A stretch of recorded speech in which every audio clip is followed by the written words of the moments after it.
And we are live. Hello, everyone. Welcome to the Alien Spaceship stream. We are going to be. We are in the Stormy Garden. So, in this live, we have a garden that has fallen under storms, and everything's all wet right now. So, yeah, we got this one right here that's. That's why all the plants are wet, because it's all stormy. Now, at the moment, obviously, the rain has waned. It certainly is not around anymore, but it is still, nice peaceful garden. And after it rains, it's really nice. It's pretty cool. But so far, it looks like the bandit puppies are, or what we call them, swamp puppies, are not around at the moment. As we look through, it is just said very wet, very rainy, and everything's dripping. Okay, so this direction is usually when we will see them, but at the moment, it's all different looking. It's all wet. It's all, caked. And a lot of times, different critters will come out during this type of weather. Something that I find quite interesting is that snails and different things, and sometimes even after, you will have mushrooms. Everybody wonders about the mushrooms, and mushrooms come out during some of these raining events that happen. Yeah. And, earlier when I was going to do this, it was like raining really bad, and I was going to see about a window opening to get this done. Now, frogs like to come out too around this time, and, we know we like our frog cryptids that like to come around here. He likes to lurk around. He is there somewhere in the dark, even if we see him. So sometimes I'll have like moments of getting confused between amphibians and it was a drop that hit me. It was cold. I'll get confused between amphibians and reptiles, but like one time I was like telling somebody, it's like the exact same thing, but it really isn't. But they're not exactly the same thing. They're a little bit different. Yeah, and sometimes like when it's wet, you'll feel like you're about to fall in the quicksand because the ground's kind of mushy, but you don't quite go in the quicksand because it's not sandy here like that. You get the. Yes, Saw Girl, it was raining. It was raining intently. But now the rain has subsided for the moment, and all the plants are getting water. So yeah, it was raining, and it has stopped at the moment. Okay, and right here we have, oh, hello, Carlos. Hola, everybody. And you see these broccoli plants are getting a little bit bigger. A little bit bigger. Which I think is pretty, it's just, something I love about these garden lives that I'm doing is like I'm watching this every single day consistently just get bigger and bigger. And that is good. It's an interesting study. And yeah, that is, I haven't picked it really, but that is the the spinach plant that's, it's turning into a flower.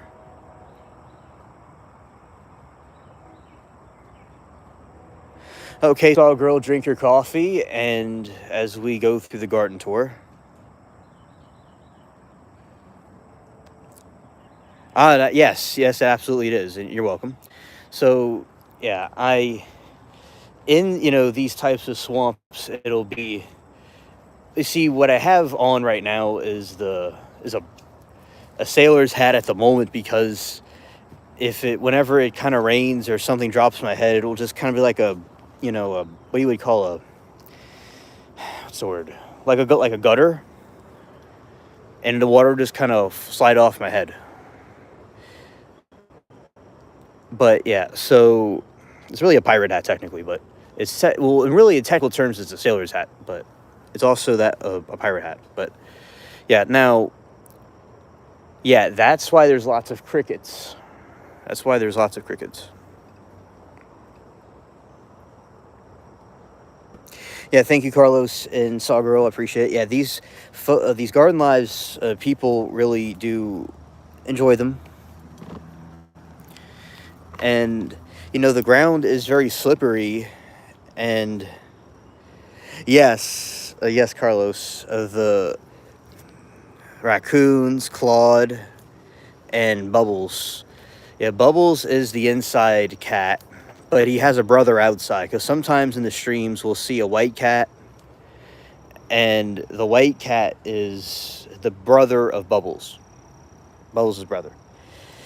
Yeah, these are the alleged berries that are just chilling here. Yeah, I believe he may. I believe he may. He may come around. He's definitely a good boy, and he likes to. He loves the live streams. He likes to hang out with everybody and be on camera. A lot of times when it rains like this, they'll go into different hiding places. Amen. Jesus is Lord, and he has risen. Amen. So, yeah, that I did see Bubbles' brother. Like he was going over this way and this direction, and then he took a left. Oh, he's still over there. He's right there. He's over there. Let's see. I kind of scare him off, but let's see if we can.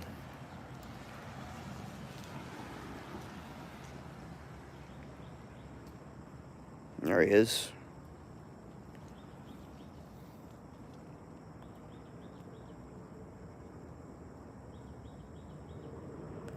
Yeah, there he is, chat.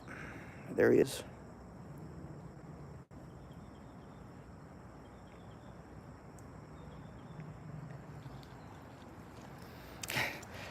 All right, so that is Bubbles' brother.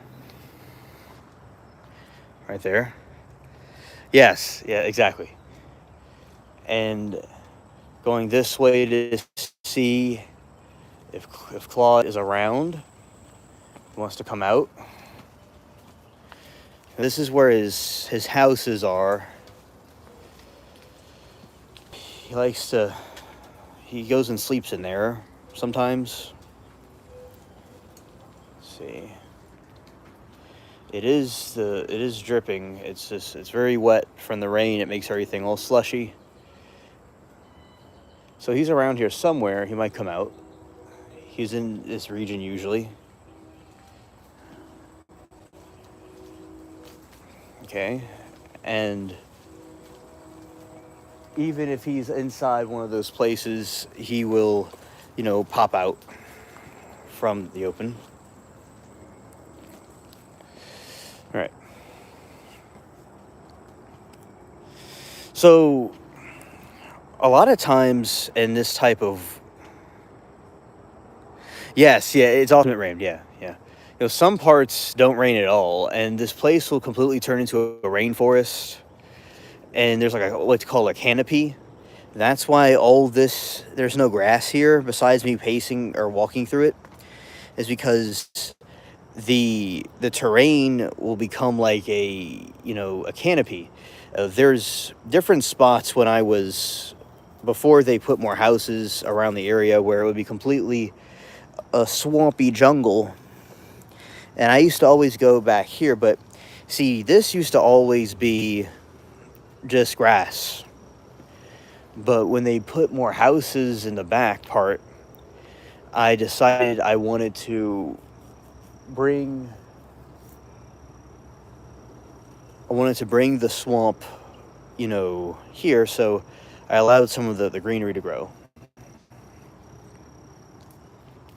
Yeah, and definitely the, alligators and different owls and things would be liking this type of weather because they like the wetness. Now, I used to, think, oh, back in these woods or whatever you want to call them, if swamp or whatever, there are going to be some sort of alligators around.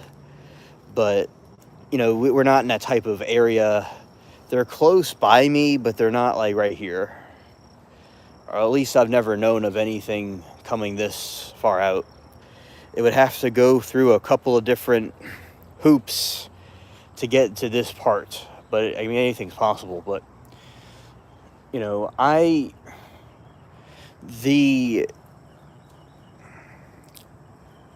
oh, hi, Saw Girl. Very good to see you. Glad to have you on board. Yeah, and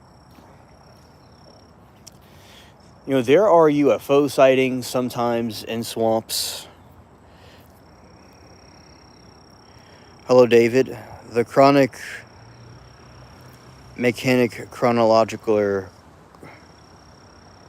order of Chronic Carlos. Yeah, yeah, shout out to Carlos. Yeah, shout out to Carlos. Cool people. Yeah, the chronic, chronologic, Carlos in chronological order, the order of Chronic Carlos. Yeah, facts. Yeah, shout to Carlos. Right on. So, it's basically like in this. Although the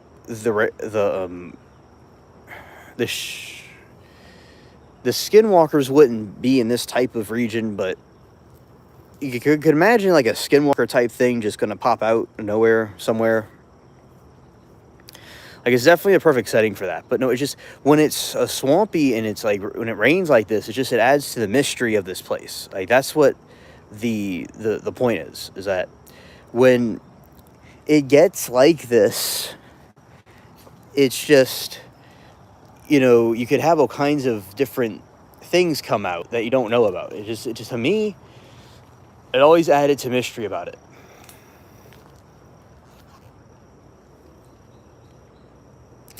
Oh, Carlos, thank you for the memberships. Yeah, that is awesome.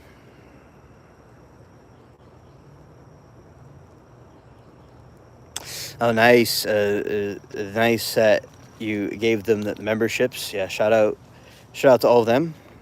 Yeah. Oh, yeah. Those are some cool people. I know them. Most of them that you gave. Those are some nice memberships. Yeah. Now, yes, it is random. I know. Yeah, the thing about memberships is that it's completely random on who it selects and who it gives it to. And that was always true throughout YouTube history. Maybe one time I think you people were able to select it or something, but now it's just random. So yeah, it shows when it does this thing with the subscribers, when it sends the memberships randomly, I like to see who they are. And yeah, I know quite a few of them. And sometimes I don't know them, sometimes I do. Because there's people that I know and some people I'm not always aware of.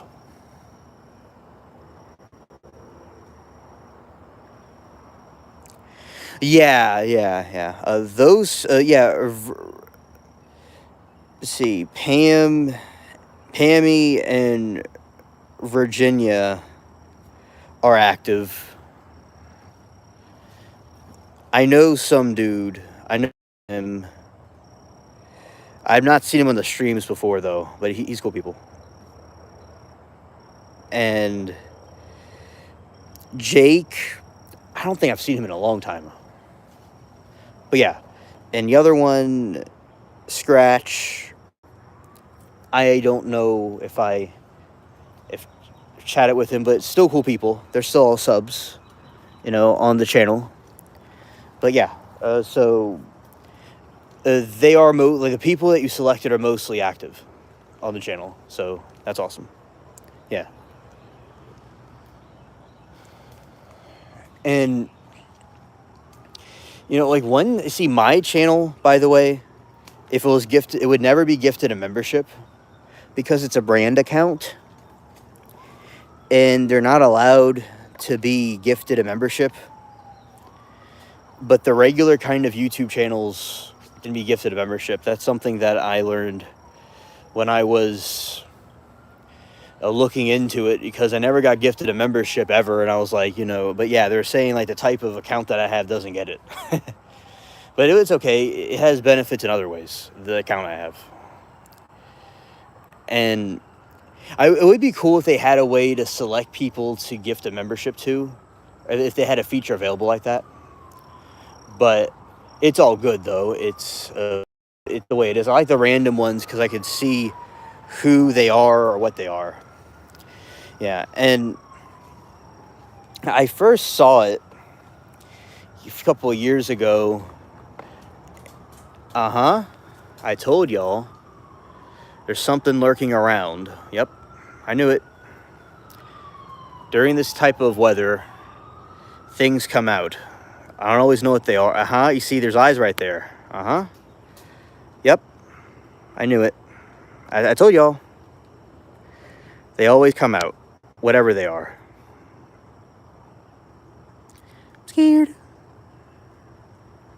Those are those eyes darting around. Yeah, he's coming through.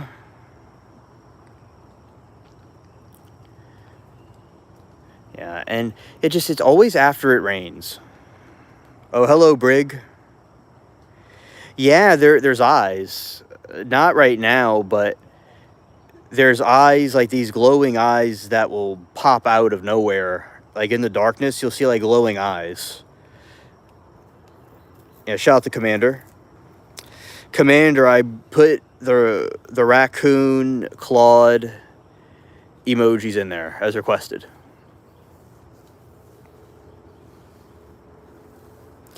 Okay, and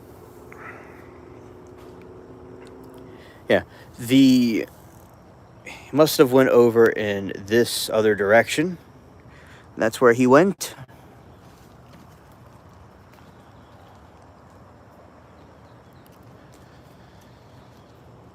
Yeah, somewhere within that. Yes, nice. Nice. Okay, Saw Girl, understood. Yeah, I usually will zoom in on it. Yeah, I usually would zoom in on it, and then y'all can see it better. But it was just for a second. It darted for a second. Somewhere in there. Okay, and everybody tuning in, we are looking at some swamp creatures at night. And talking about all kinds of other things, too.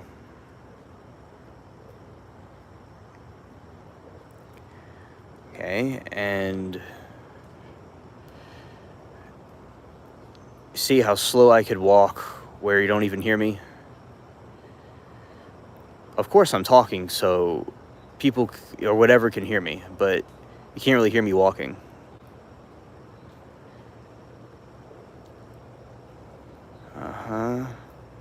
Now, he's not anywhere near this at the moment. He must have slithered off.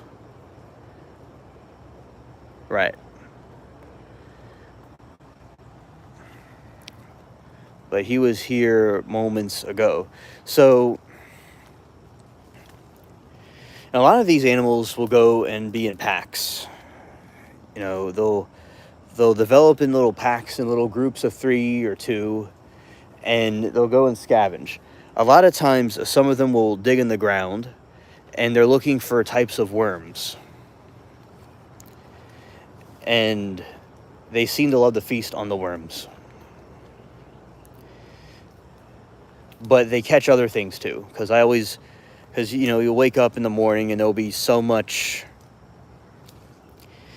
be entire areas that will have little holes in them, and you wonder where it comes from, but that's what it is. Yeah. And I always kind of look around to see if I'm going to see a creature I didn't see before. And usually they're further in the back part like we were just at. And this area is more of an area we're going to see more cats and cats and possums. Because it seems like the possums do better in better lit areas.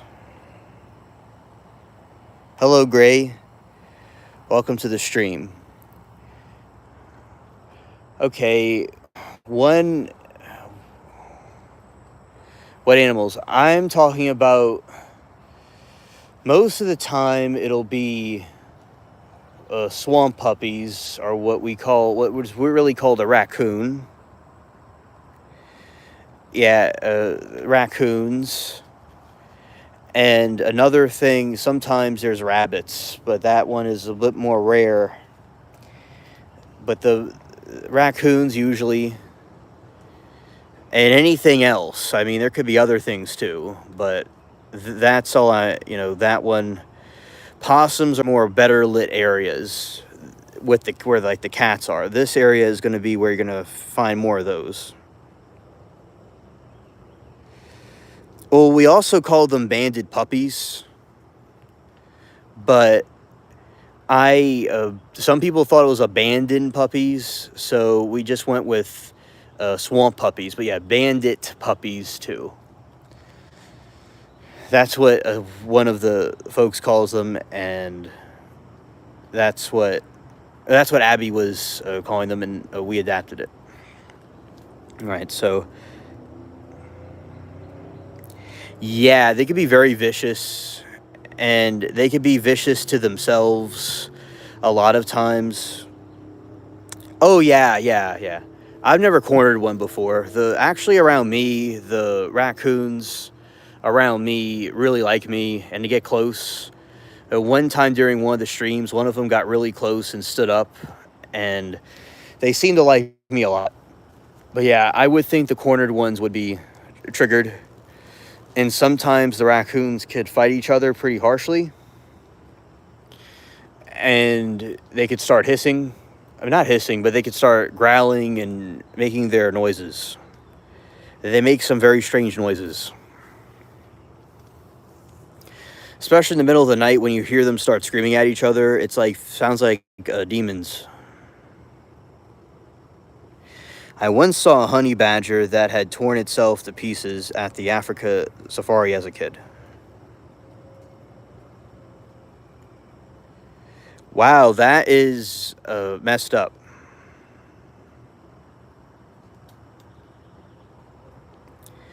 And Briggs said it's been a while since you've seen them close. Right.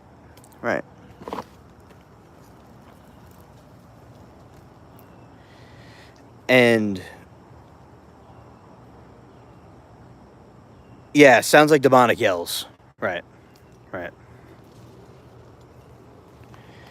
Yeah, recently it's been a little bit more quiet, but they are around here.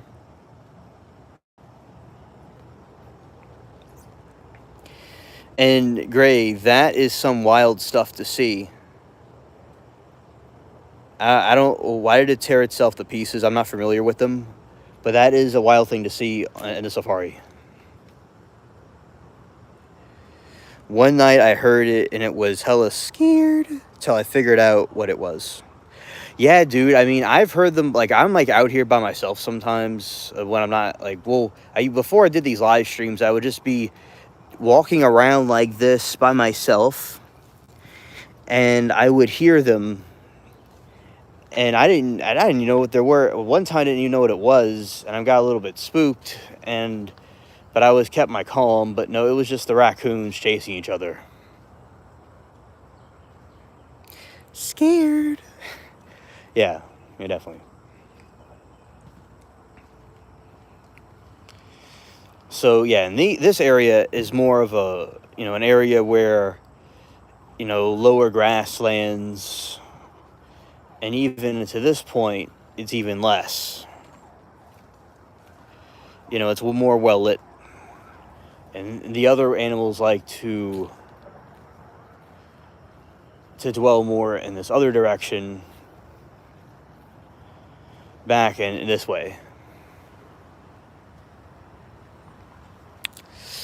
I am in the USA,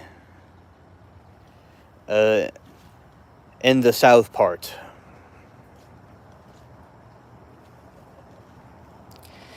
I know sometimes this place can look like it's somewhere else, but because I'm also good with the filmography, like it could look like a woods somewhere in the middle of nowhere. Hey, you're welcome.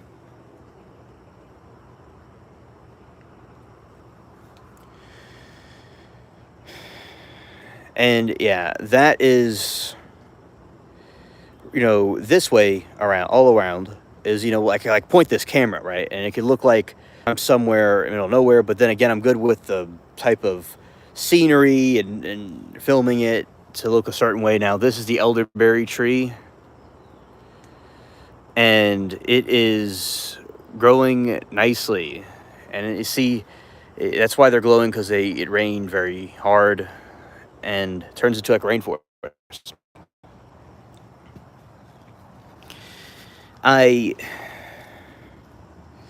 There's no deer here. There's no deer around here. It is that would be a little bit farther out. But when I was growing up, I saw deer before, in certain spots. Some people liked hunting them. My family didn't do that, but some people liked hunting them. I learned things from hunters, but I never did it myself.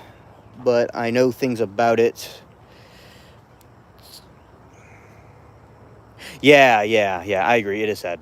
I definitely would put out some food for them, because with deer, you get this deer food, and you just kind of usually they like corn, I think, and other types of grains. You just kind of throw it out in a field, kind of like you feed birds. Yeah, and that is something quite fascinating. There is this other part where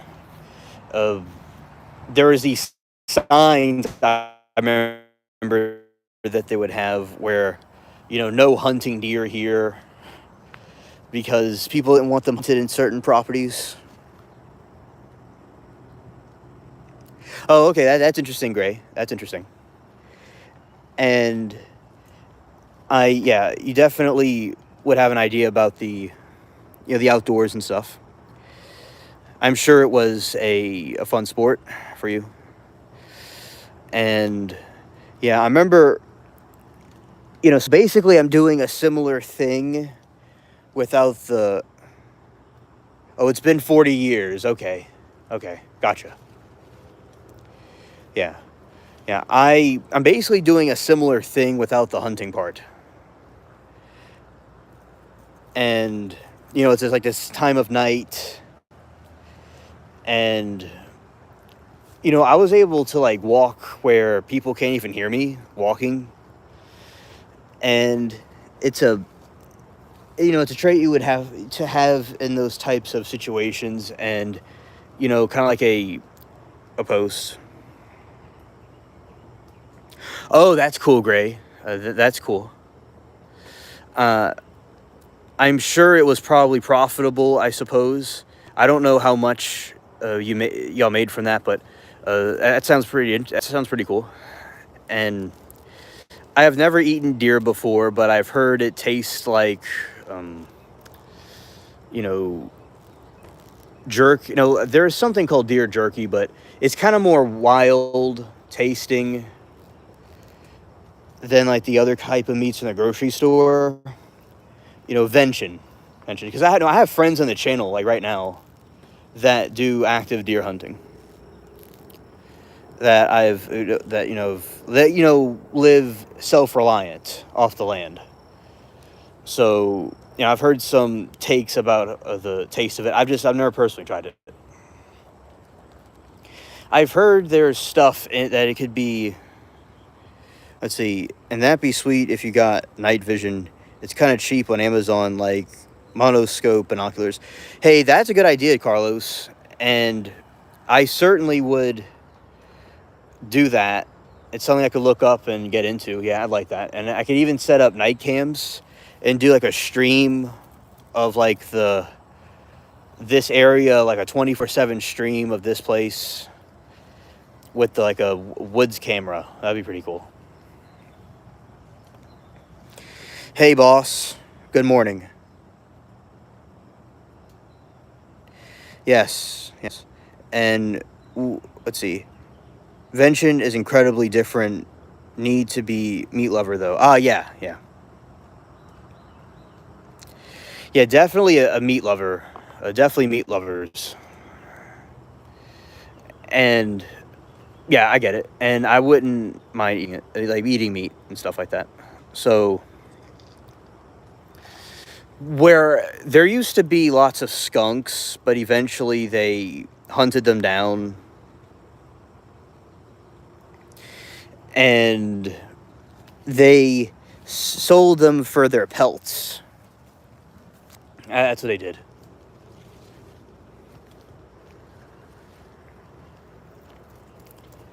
They sold them for pelts.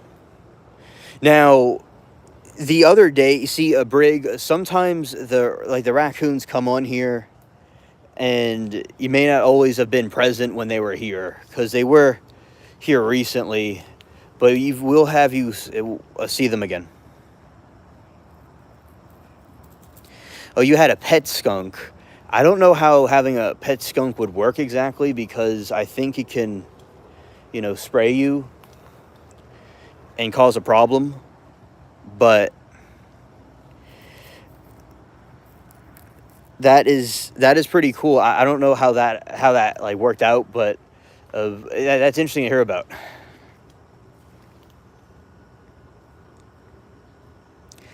It was a mix between a cat and a dog. Oh, okay, okay. Yeah, I'm sure. Now, how did you have it not spray on anybody? Because I'm sure that's something that I would be concerned about. Oh yeah, Claude was here. I think every stream Claude was here. And the other night he would run up and down and he even ran into the tree. Yeah, and right now they're hiding somewhere from the wetness. It was a baby when we found it as a kid and brought it home. Oh, okay, okay. Well, that is a very fascinating find. And so, in some alternate universe, although I would not want to be sprayed by a skunk, I guess we would have seen some of them on this stream, but they don't. It's been 40 years, so around the time when you did hunting, that's when they were last. Some of them were seen around here, but they probably still exist somewhere in this region, but they've not been seen in forever. 30, 40 years. Oh, and it never sprayed. Okay, that's good. I guess they spray when they're threatened. They feel threatened, and if it grows up with somebody, I suppose it just becomes accustomed to the person and gets like somewhat domesticated.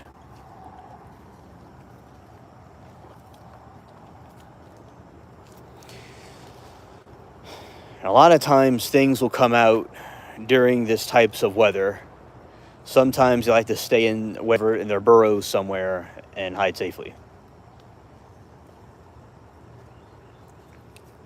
You are right. Trash pandas are another name for raccoons. That is true.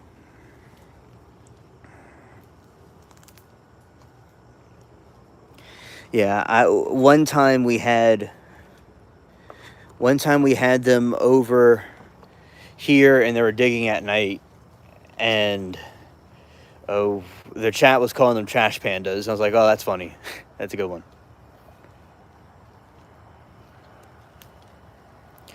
This is an open field where there's some edible rooted vegetables that grow on their own around here. And let's see, this way.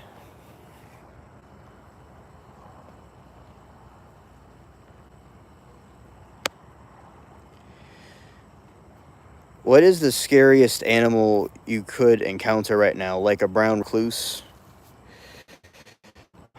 You know, I could encounter that, and I could encounter a black widow,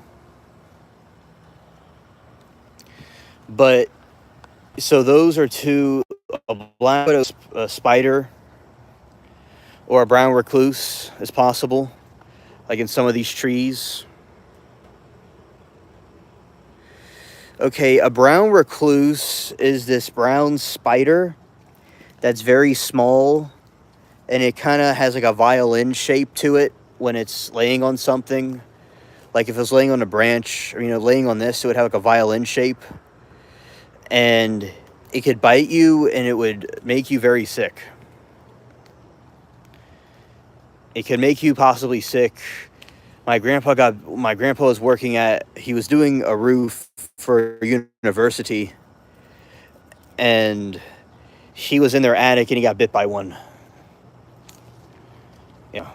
And there's black widow spiders around here too. So a black widow spider, which some of you may already know, is a type of spider that has an hourglass under its belly, and it has crazy looking eggs. It looks kind of like a water mine looking spiky thing, and that one's kind of lethal too. All right. And yours is the only channel I've ever seen with twice the thumbs up as there are viewers. Yeah, Grays. Grays. Yeah, I know. It's scared. We get thousands on these streams, quite often,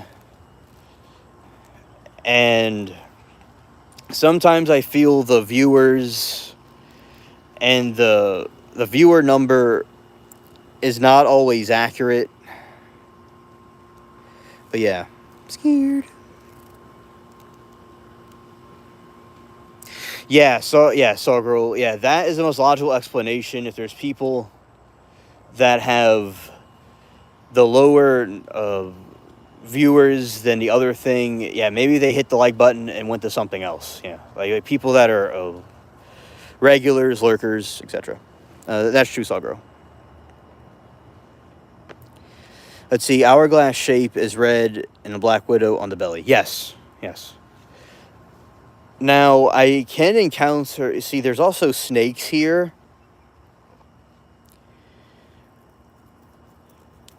That are pretty big.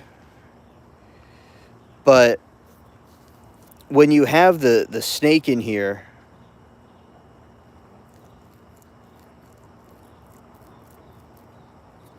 Right. There's a snake sometimes... And I've not seen him in a while, but it'll be like a big gray snake. And he'll slither around. So I've seen him before.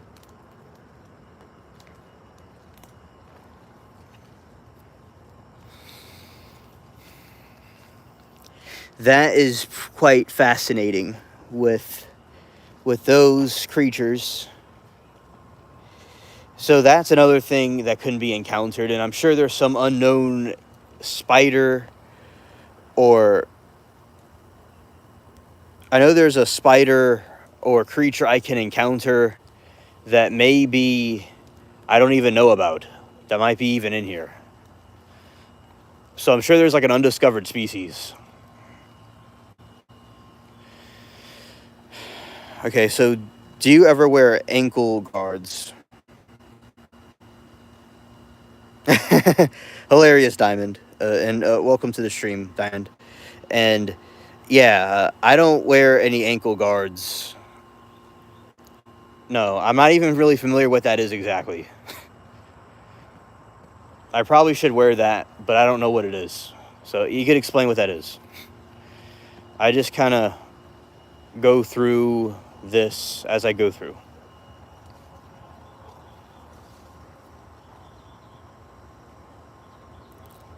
Three-foot spider, that's crazy. Yeah, that is crazy. Yeah. It's like some prehistoric spiders up in here. I'm serious. Like, there's the banana spider. Banana spider is huge. It's huge. Yes, I have some rattlesnakes I've seen around this region.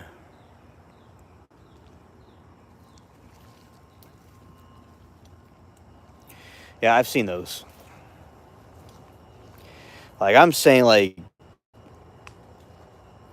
a banana spider can take up like nearly this whole thing right here.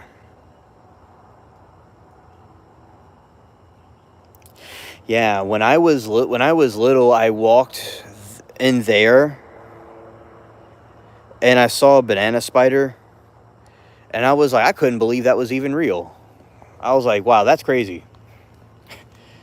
I thought that was nuts. I was like, whoa. And that was really something else.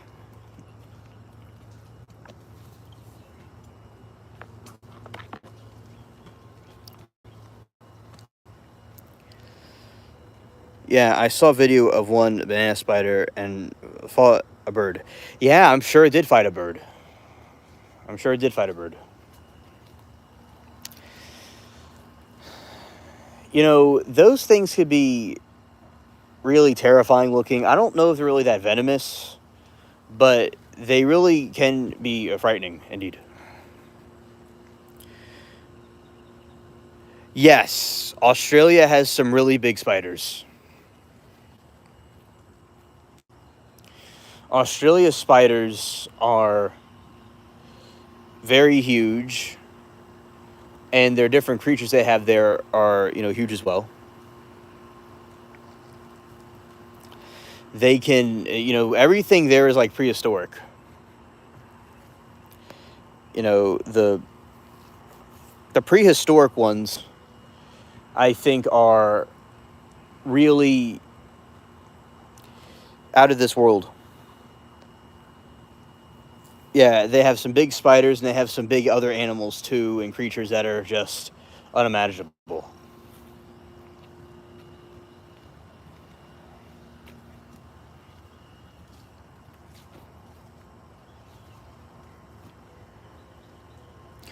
Well, thank you, Gray. I appreciate you subbing, and welcome to this spaceship. I appreciate it. Hey, Tone, welcome to the stream, and we are talking about different not we can talk about cryptids too, but we're talking about known animals and creatures that exist and like what can be encountered in this type of area. Now, actually, contrary to what y'all think, the red ants are extremely dangerous to encounter here. I'm serious. Like, I think the most dangerous thing is like stepping into a red ant pile and having all the thousands of ants bite you is something unpleasant.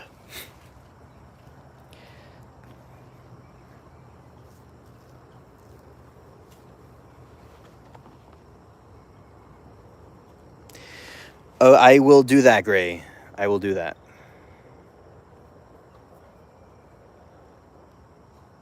Definitely, indeed. Yeah, that sounds like a. It probably would be a crazy looking snake. That definitely sounds like that. It would be to me. So definitely because the ant piles. When I picked up a rock one time. Family needed a rock for something, and all these ants came and was eating me up, and I didn't like it. I didn't like that at all. One time I was in like some kind of thing like this. Oh, my pleasure, Gray. My pleasure. You're cool people, and I enjoy chatting with you, and you seem pretty cool. So it's my pleasure to give you the wrench. Well, it's actually a shield now, but that's what used to be called a wrench. Yeah, noise. Oh, hey, Falcon. Great to see you. Welcome to the stream. Yeah, and we just had a storm come in and wash and water this garden.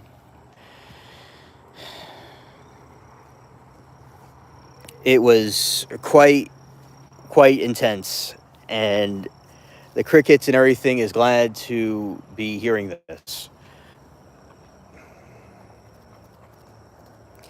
Tone said, if we also talking about Aussie animals too, how about the cassowaries?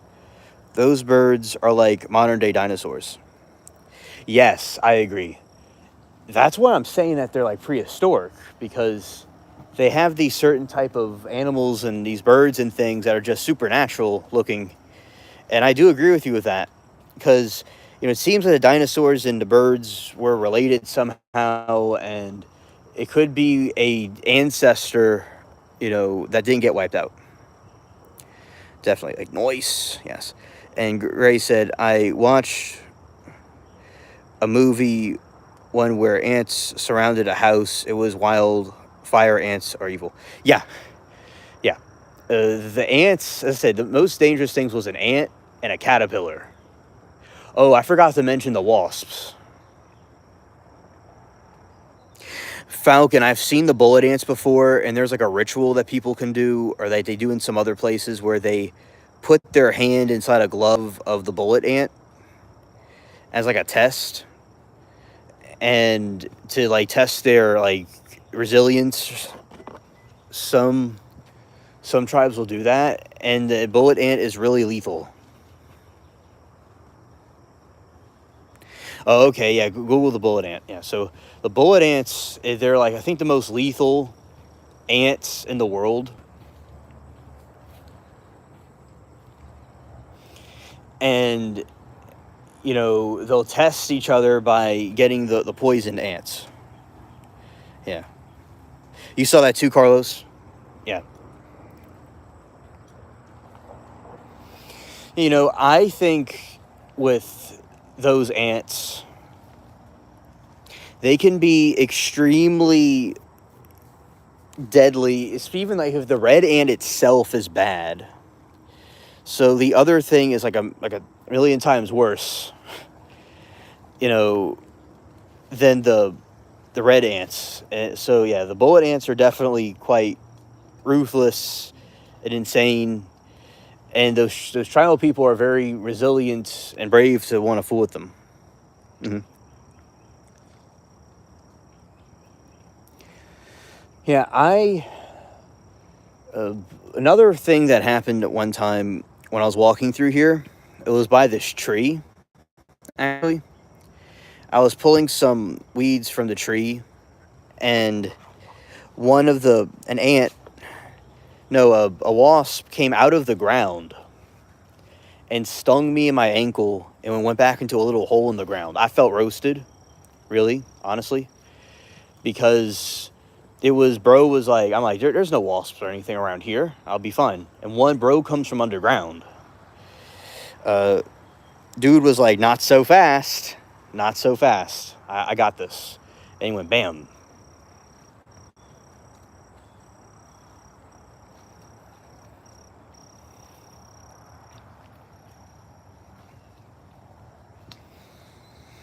All right. Man, I am so grateful to never encounter a bullet ant. Yes, amen. Amen. That is facts, that a bullet ant does not, is not able to attack, right? Any of us. Yeah, top of the pain scale. Top of the pain scale. That is true. Definitely. I mean, it's like there's different variations and different levels of how messed up something can be. And it's like the bullet ant is like on the top tier of insanity. And they're also pretty big too. It definitely looks like something out of a horror movie.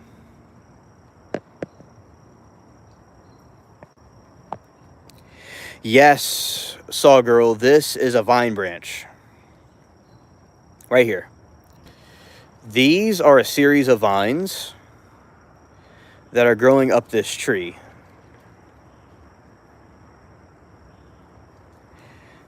Yes, Falcon. I That is true. The Greenland shark can live for hundreds of years.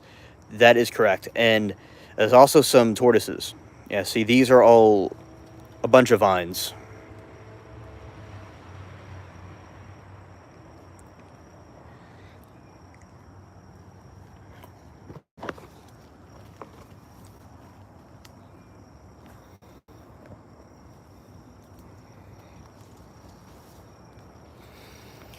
Yeah, and the vines, I mean, could be used for rope or whatever. They're pretty sturdy. They could be used for rope and all kinds of things. No, I'm not in Texas. And, you know, in these types of regions right here, we have, yes, those tortoises. Yes, that is true. Yeah, these are little vines that, these are little vines that are here,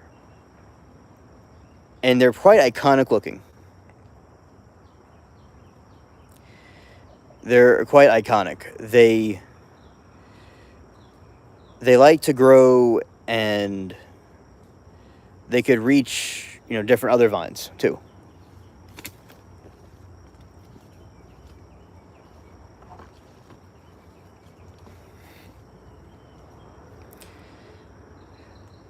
They rock.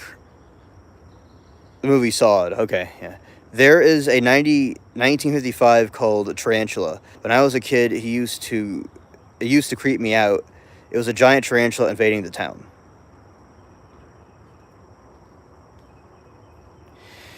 Okay, I've seen that movie, and I thought it was creepy and quite a perplexing fear that was extremely uncanny, because you'll have this tarantula, which is already kind of a freaky looking spider to begin with, and it's taking over a town. Yeah, it definitely can get the frights. Yeah, that was definitely nightmare fuel. I do agree.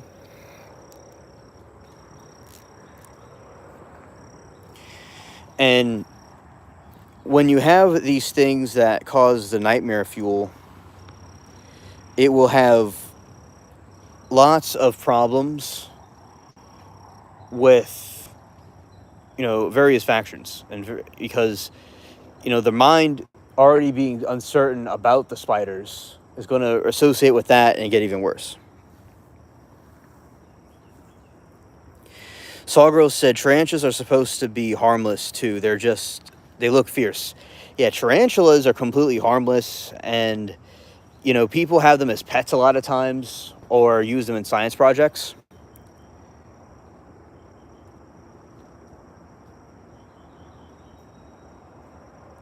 Oh, Grays, I'm going to say something kind of disturbing for everybody, so just, just brace yourself for cringe. So, okay, that disclaimer is out the way. And yes, I am aware of the spider inside a man's ear as he slept. Yes. In Cockroaches can do the same thing. That's disgusting, but that's something else about them. Yeah.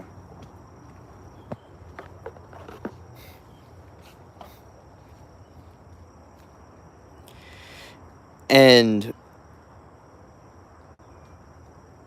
yes, Falcon, and that's bioluminescence that causes that. The one time, one of my friends and I on the stream were looking it up, and yeah, some of the scorpions have bioluminescence to them, and they're able to glow in the dark.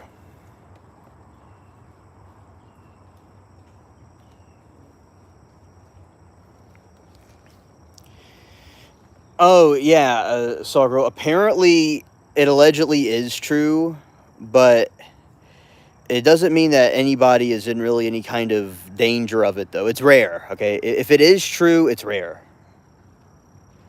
That is the factor about that.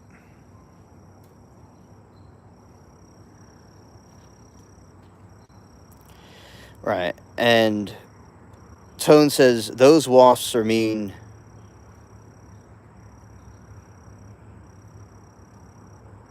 Yeah, so girl, I don't blame you. I don't blame you. Definitely. Yeah. And at least you know now what's going on. Yeah. But it's rare. All right. So Tone said, those wasps are mean. I once was stung in the forehead by a honeybee. It felt like the ground after stinging me, but the horn was still in my forehead.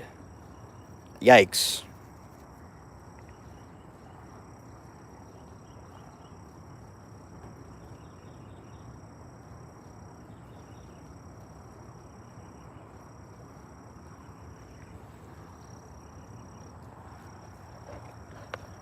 Okay. All right. And Gray says, just checked. It was the spiders crawling out of girl's face, and we blame Mary. Oh, okay. Okay.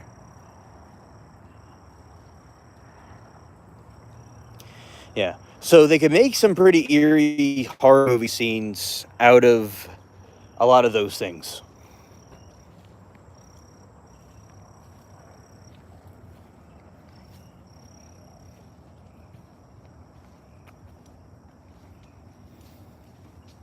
And what they do in, cinema, it can be quite incredible.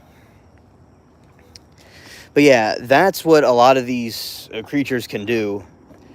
And it's interesting what they do in these types of films. Now, a lot of time though, they will not really be as bad in real life. We suffer more imagination and reality. So a lot of times it's, a, exaggerated. Like something can happen, but it's in real life it could be exaggerated. And I was riding a dirt bike with the visor up when a bee hit me in the face and stung me multiple times. Ah, that is messed up. Usually bees sting one time, so I think that it may have been a wasp. The wasps can sting multiple times.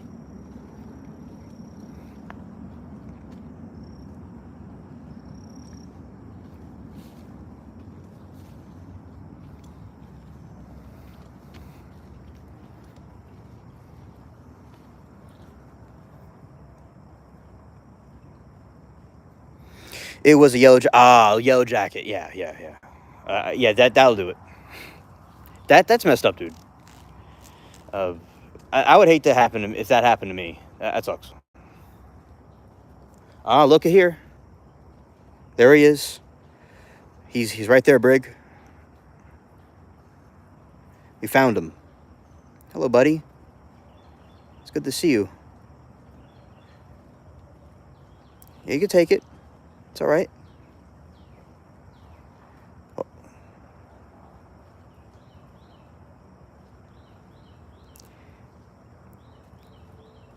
It's nice to see you, buddy. Hello, Fifi. It's good to see you. Welcome to the stream.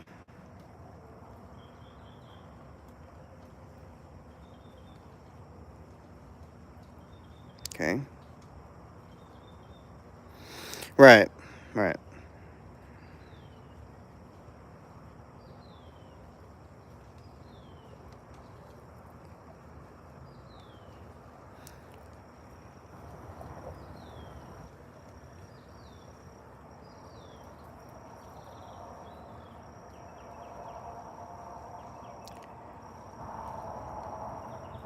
Yeah, he must be eating some of the plants.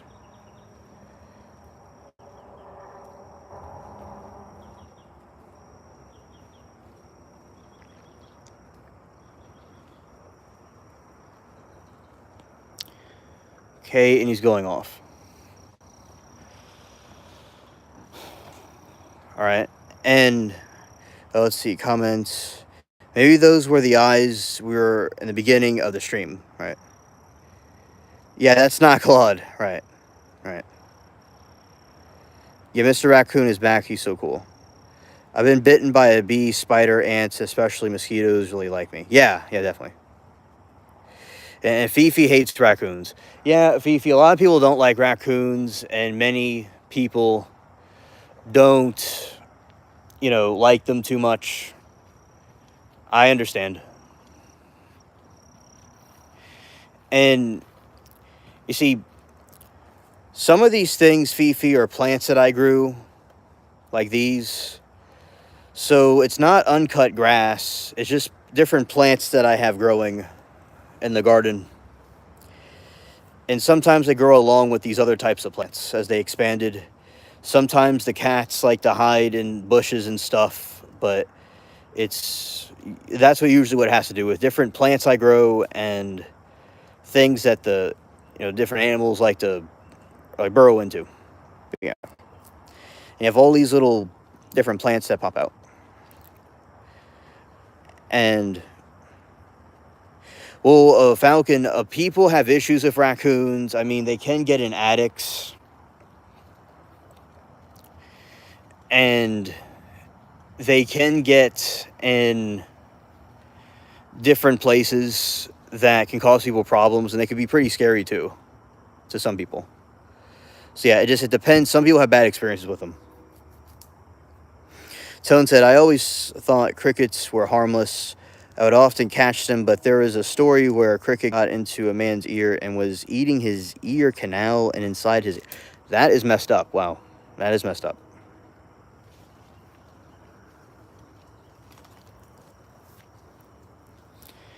Okay, now there's nothing here, but it seems like it was just dripping from the trees.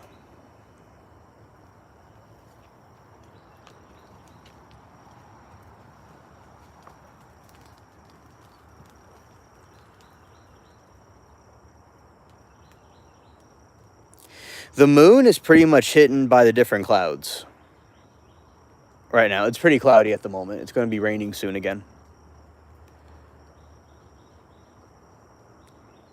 All right, so we got our raccoon sighting for the night. That's good.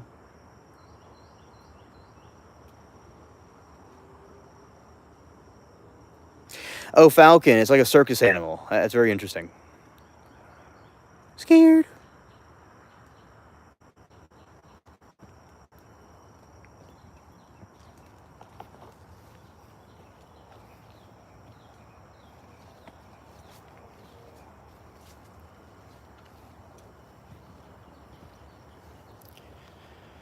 Right, and yeah, the moon is completely covered by clouds. I'll show you all the spot, but it is, let's see, turn this off. Wrong way. There we go. And all right, that's where the moon is right now, but you can't really see it because it's hidden.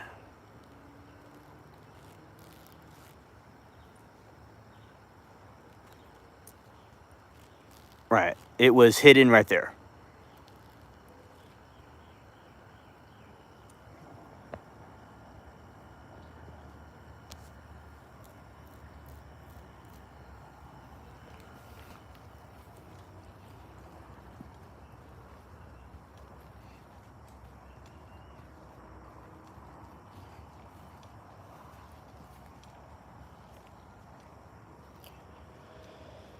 Okay, and there's so right here will be a spot where kind of another pathway where kind of a U-turn the animals can take to go in that direction, yet there's still some of these here. Like this.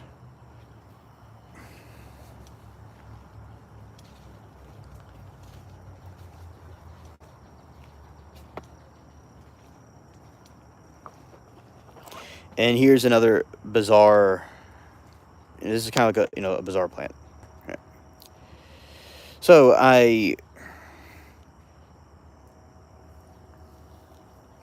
and speaking of UFOs and stuff like that, there's UFOs that have been sighted from swamps and marshlands before, and some of them coming out of swamps. There's theories that they have come... That's a tiskel. You think it's milkweed? It could be. It's kind of like a dandelion flowers. That's what those are like. And let's see.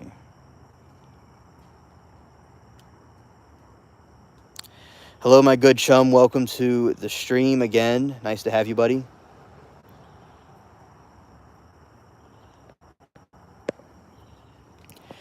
We are, yeah, so shout out to you, Notice. And we are looking at the different sceneries here. And yeah, so one time I was bitten by a. No, not bitten. One time I was stung by a wasp and by one of the elephant ear plants.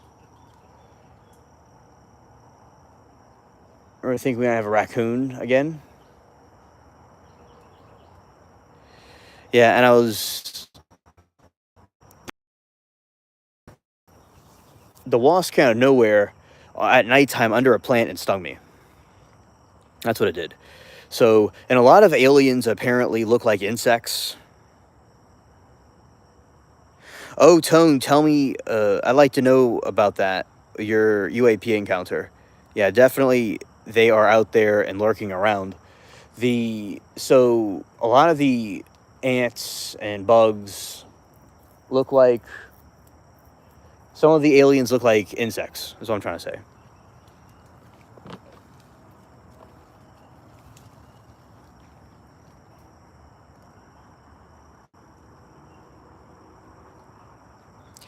I've never been stung by a scorpion before, but I can imagine it's quite painful.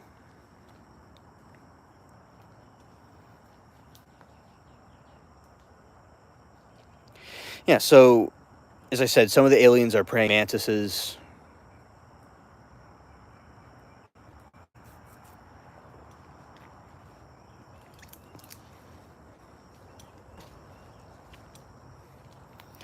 That is true.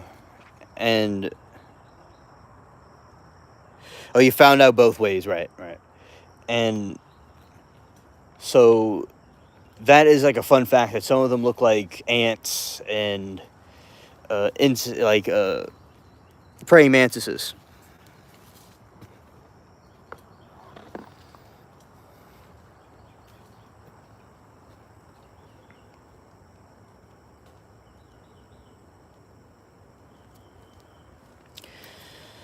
All right, Falcon says, I got stung by a bumblebee once. It was horrible. My hand blew up like a balloon. Ah, okay, okay. So the ant blew up like a balloon. I do think that sounds like a horrible thing that I would not want to be. I think I got stung by one when I was very little.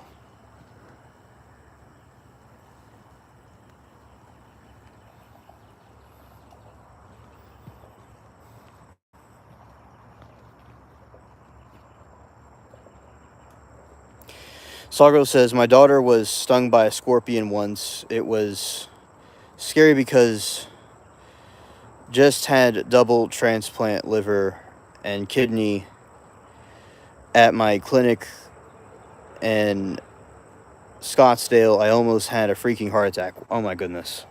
That is really messed up. Wow. Scorpion and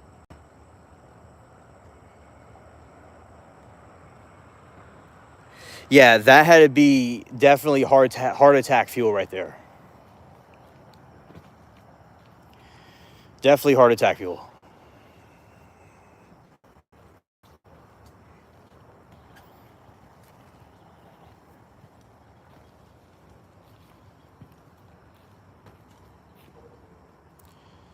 Okay, and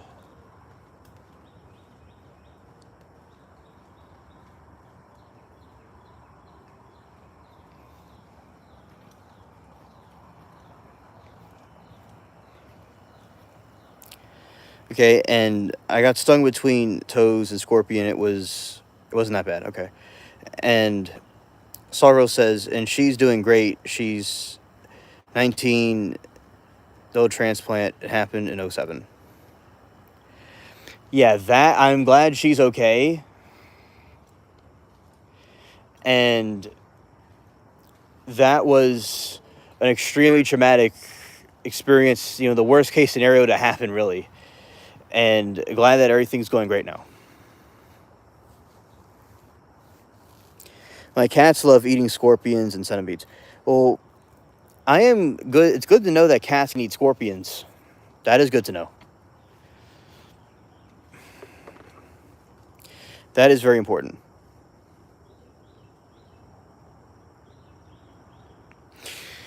Oh, that is awesome, Saw Girl. My cats also are the same way. They're good at keeping the critters out. Yes.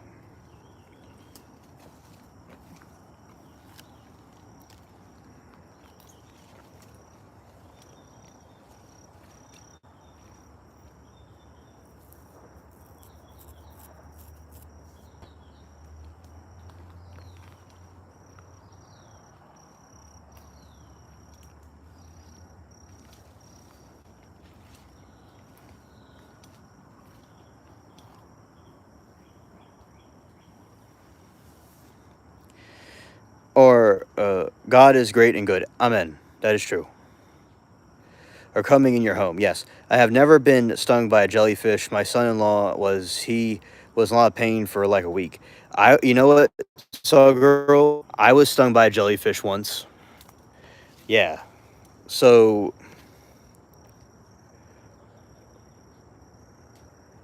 yeah, I've been stung by a jellyfish.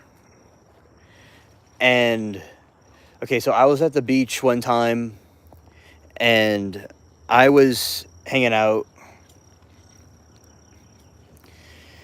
by the water, and it was during a season where there's lots of jellyfish in the water. There's tons of them, being coming into the shore. And I felt something on my leg. Okay, I'll tell you how it felt. I felt something on my leg that felt kind of tingly, but then it kind of hurt. And then it kind of hurt more. And then I'm like, something's not right. It's kind of burning me. And I looked at my leg, and there was like these squiggly lines on it, and it looked kind of like uh, branded, with something, kind of with squiggly lines. And I was like, yikes. And we went in and put some medicine on it, and I was all right, but I was a little bit spooked about going into water.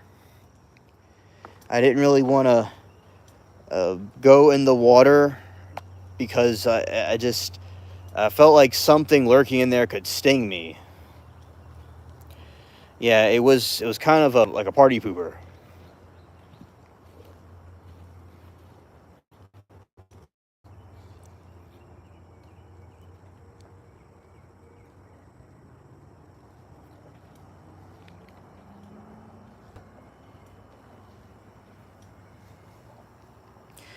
Anyone see the episode of Friends when Monica gets stung by a jellyfish and Clounder had pee on it?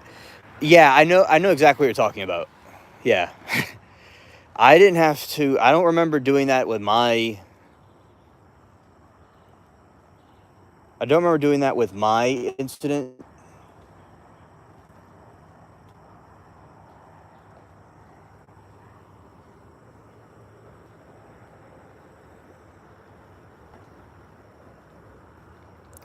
There is a possum.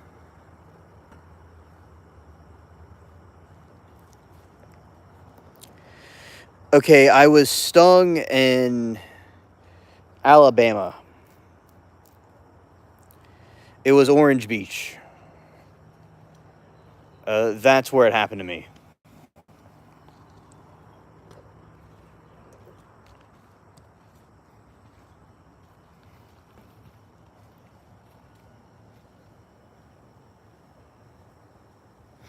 Yes, definitely cute. Definitely cute. I was in Florida 21 years ago, briefly, during a national emergency, but I didn't get to go to the beach, though.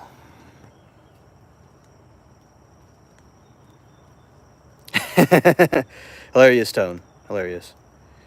Yeah, so when I was stung by a jellyfish, I wasn't, as I said, not really a happy camper about it, but it felt weird. Like it felt like a wasp sting, but weird. It's kind of strange. That's the way it just felt. It felt like an eccentric wasp sting.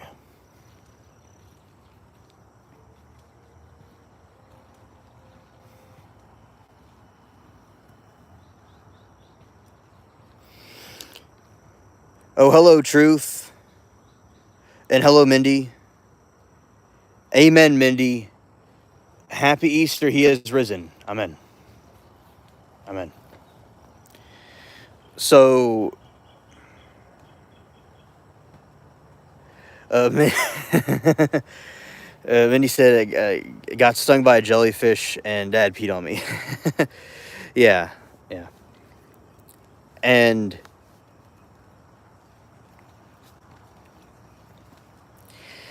that is definitely true, right? You know, that is a wild story, a true wild story. And I've never been stung or bit by anything, only spiders in my sleep. Oh, okay, Truth. Okay, Truth. Well, I am glad that you are, well, not stung by anything crazy.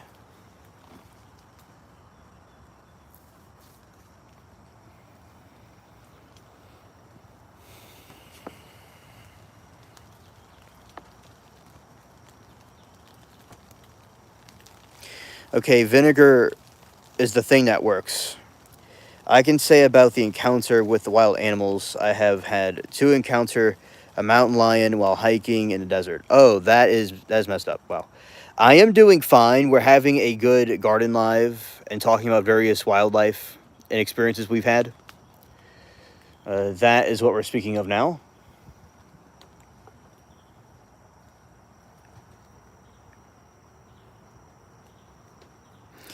Yeah, not good. Not good. It just so a sting from a jellyfish. It feels like a wasp sting, but it feels kind of weird, like a weird version of it.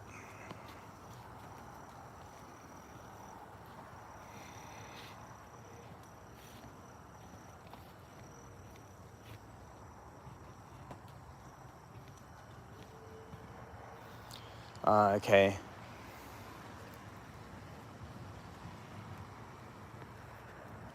You are very fortunate, Notice. Amen.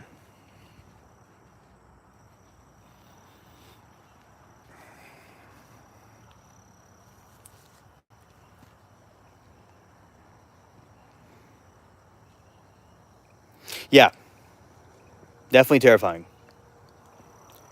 All right, you see that chat? That's some rain. That's some storms coming in. Right there. Those are some storms. That's a cypress tree.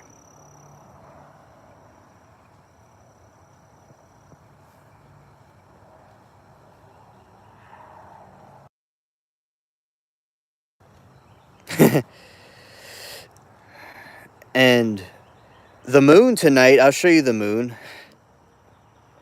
Okay.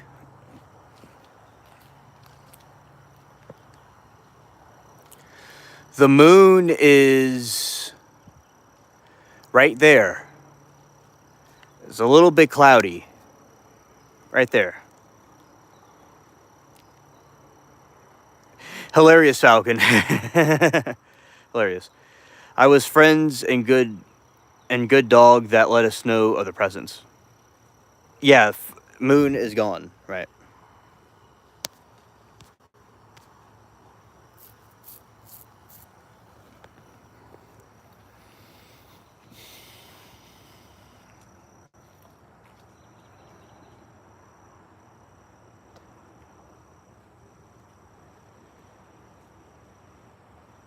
Yes, Notice, I agree.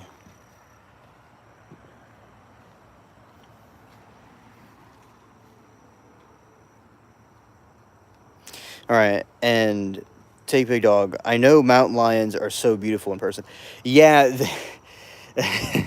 they are beautiful animals, but they have a side of them that can be a little bit devious, too. Scared.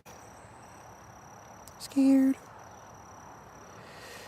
Days of the Future says, what do you think about the DoD, Department of Defense, hiding alien technology and AARO declassifying it? Okay, Future, I think that it's cringe that they've hid it for so long. And I think that they have to apologize to a lot of people because so many people were thought as crazy and stupid for believing in aliens. So I think that it's really cringe that they did that. Good night and happy Easter to you, Mermaid. Thank you for stopping by. So I think it's cringe, Future, but I am glad they're going to be declassifying it. And hopefully when they declassify it, they show everything and we get all kinds of cool info about it. So that's my thoughts. I think it's cringe that they hid it in the first place. I understand people were not ready for it, but I think it's awesome that they're going to be declassifying it, though, at least.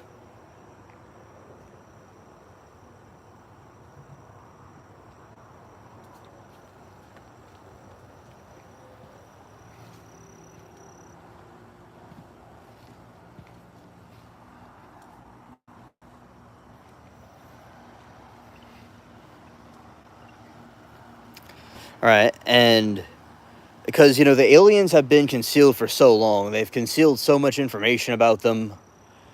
And when people, this is my thing, it was like people were having sightings of aliens and we're having traumatic events about it, right? And just to say someone was crazy or whatever for experiencing something like that, I think was wrong.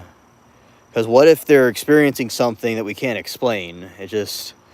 And people had, you know, dreams and stuff about it. Like if someone was in a car accident or someone was attacked from like a traumatic event, and you're going to say it's not real, it's just going to cause someone more problems. I think it was more, it was handled really incorrectly.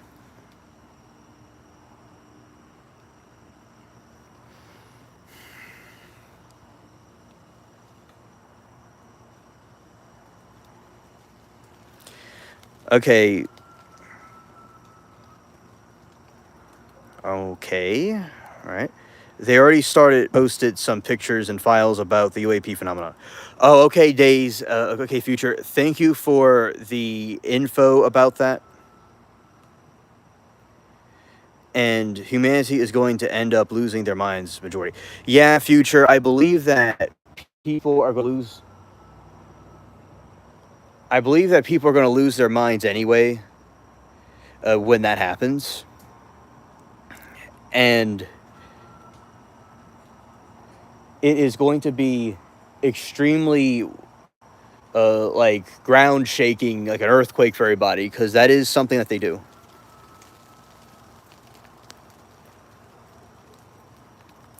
We're going to live in a dystopian future. Yep. Yep. Exactly, Gray. There are cave paintings depicting UFOs. Yeah, definitely.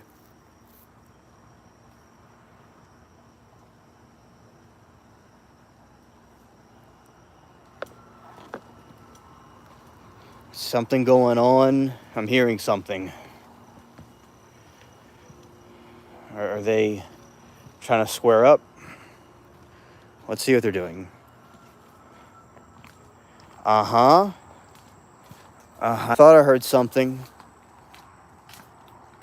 See what's happening.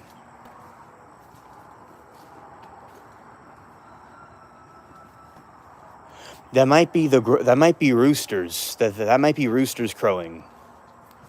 I don't know what on the earth that was, but thought it may have been. At first, I thought it was like some spook. Now it just might be a chicken.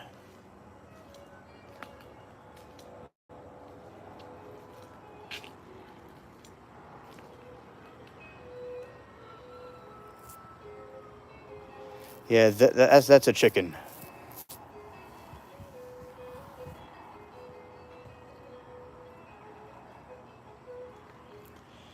Uh, yeah, it's a chicken. All right. Okay.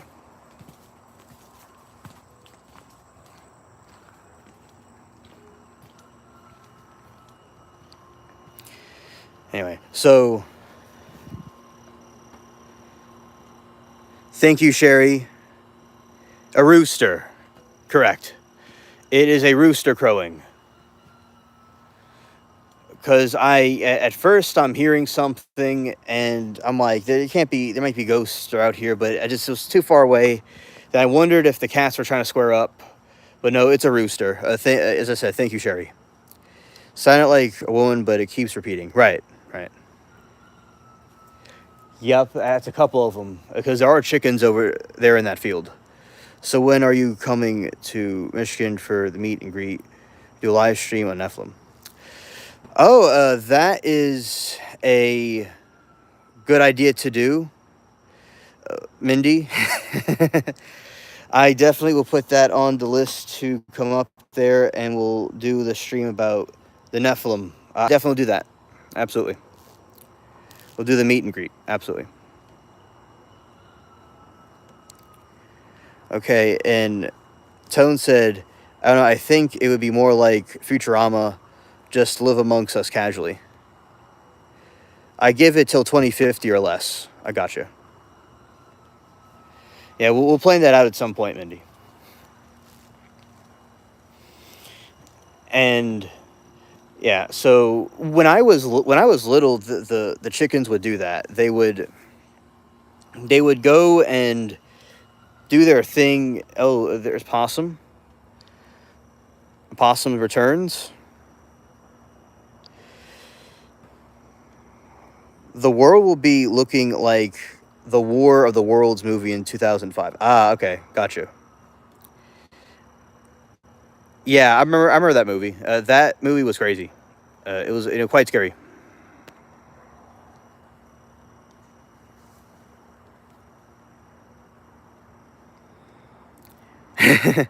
Yeah, I know, right? She got an Aliens Before Robots.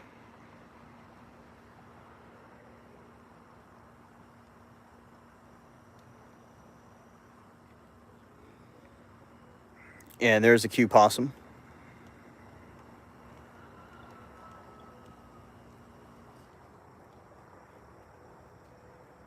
Saw Girl.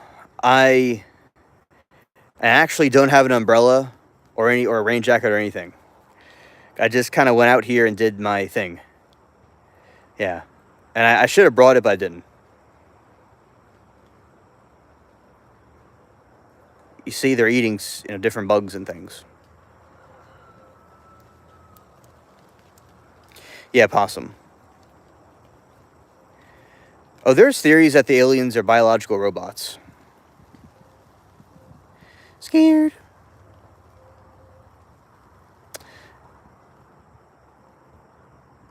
You be running, right? I heard lightning. I saw lightning. Well,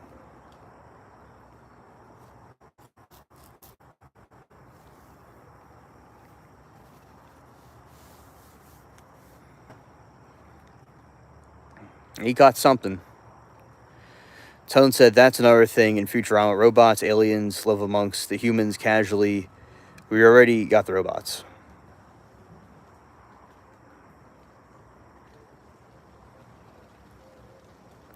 Yep, that's true.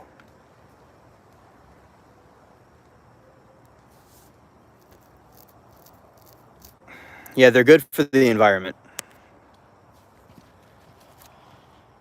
And eventually, we'll be bringing the stream inside, too.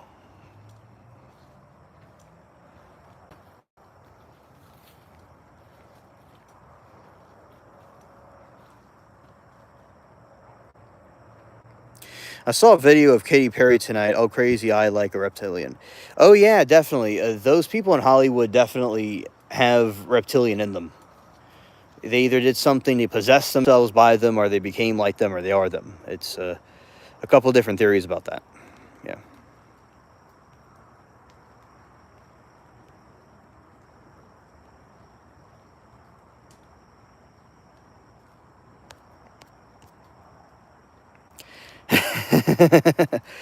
Yeah, you are absolutely accurate, Gray, about the way Katy Perry and them are. That for sure. Faux show. Definitely. Scared. Yeah, so Hollywood definitely is reptilian. That is facts, and they have the lizard aliens are not too nice. Other aliens can be questionable, but the other type of alien is pretty, not reptilian, but the reptilians are pretty mean. But Greys seem like there's mixed stories about them, but they seem like they have some bad tendencies. The Ebians are the only ones that seem all right, but a lot of them are, suspicious. All right. Mendy says Hillary Clinton is a reptilian. Jeffree Star did a video about them trying to get him to be a reptilian, but he refused. Yeah, yeah, I believe it. I think they're all into that stuff. Falcon said Shakira is dang fine. All right, and shout out to the roosters in the background, crowing.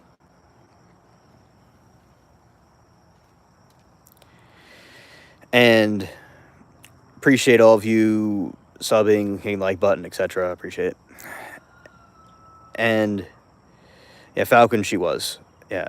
And yeah, that's the thing, because a lot of these people, it's really cliche with they're all involved with Epstein, you know, and that is something they definitely were, you know, involved with him, and they have this like temple there, and it's completely like cliche about how all that happened, how all that worked. Yeah, they are like the chupacabra. Yes, yes. And when when we were being, in those situations, I thought that, I definitely thought in those circumstances that we speak of, Epstein was connected with all those leaders and people in Hollywood and stuff, just as the conspiracy theories thought of. And it's like no longer a conspiracy theory anymore. It's just facts, is my point.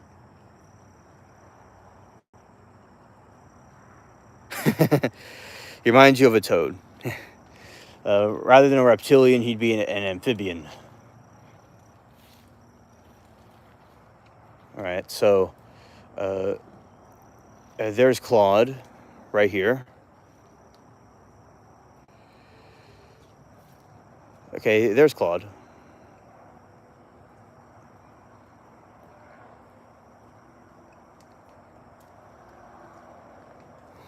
Hello, Claude. It's me.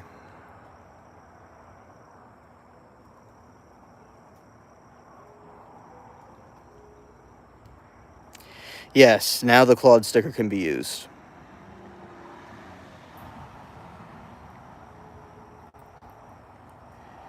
Yes, it's Claude. Scared?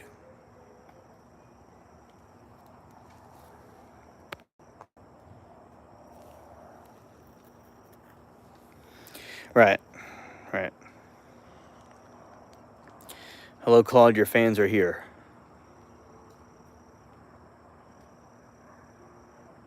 Yeah, I agree, Mindy. Yeah, I agree. I could admire comedy when I see it.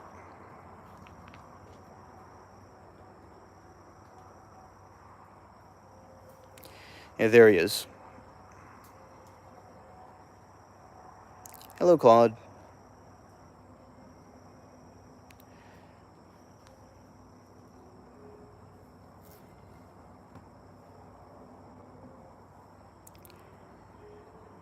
Yeah, he is here chilling. He is, he's watching a possum in the background, and he kind of looks to the side. He's looking all over the place. He knows that he has fans on his live.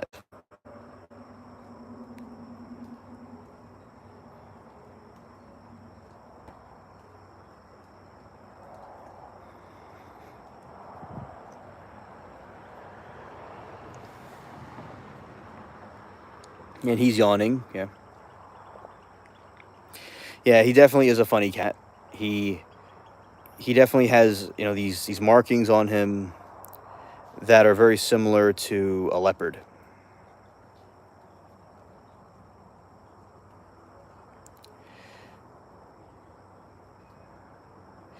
Saw Girl, it's Claude. That's what it is. But I think the Claude, like the other type of Claude, is a cute name also that can be applied to him because he definitely is like that. But it has to do with the other type of name. Yeah. Mindy said, I had to put my 24-year-old cat down a couple of years ago. Broke my heart. I love animals, even the ones I'm scared to keep them, but no harm them. Oh, I definitely agree. And condolences for your loss. It's very heartbreaking. And their place. Eyes roll back, turning white, starting into the sun. When my mood shifts, they can become full black, no white eyes. Boss, definitely you are a celestial entity, it seems. And I'm sure you're able to see the different dimensions. Scared. All right. And John says, he is not here, for he has risen, as said, come and see a place where the Lord lay. Amen, John. Johnny, amen. Sawgirl says, I'm sorry, Mindy. It's very heartbreaking when lose loved ones like that, even if there are pets. We love our pets. Amen. You're welcome, Underboss. My pleasure.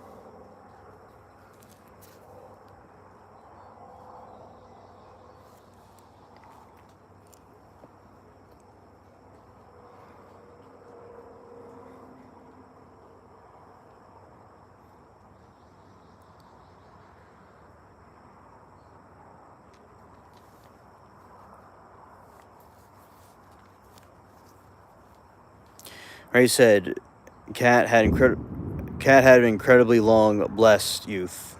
You both. Yeah. And that was Thunder.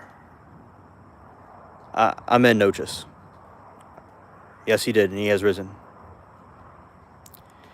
Yeah, Claude, you and I both need to not be out here at the moment.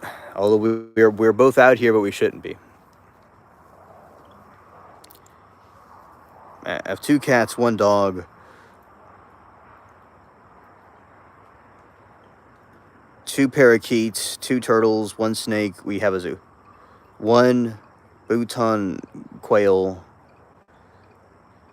button quail. Well, yeah, Sawgirl, you got yourself a Dr. Doolittle set up right there. I admire that. I admire that. My cat is 19 this year and still acts like a kitten. Oh, that is so cute. Whoever believes in him will not perish, have a lasting life. Amen, Mindy. Absolutely. 2 cats, 1 gotta be close to 20 and lives for pets. Oh, wow. Wow. That's incredible. Yeah, Doctor Doolittle, like both movies were good. Both Doctor Doolittles were good. But Doctor Doolittle, the original, was really good too. I like the concept of doing stuff with animals.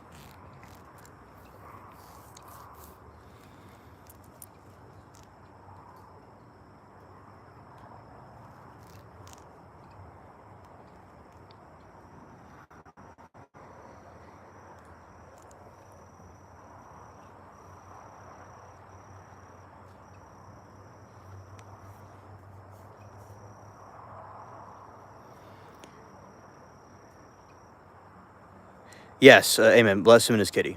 Yes.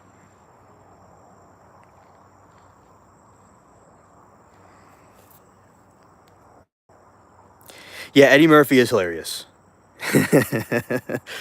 He was also good in Haunted Mansion. Yeah, dude's hilarious. And Nutty Professor and all the other things he was in that I saw. Yeah, definitely brilliant. Hey, see, even Claude agrees. He knows. You know, and Brig, our commander, hopefully will be able to see this, because I know he wanted to see this. But well, he'll see Claude again. You know, we had a possum, raccoon, and Claude sighting.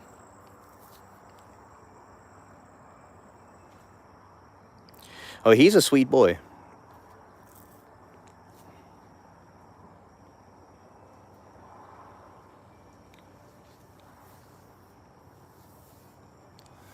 Yeah, he's a sweet boy.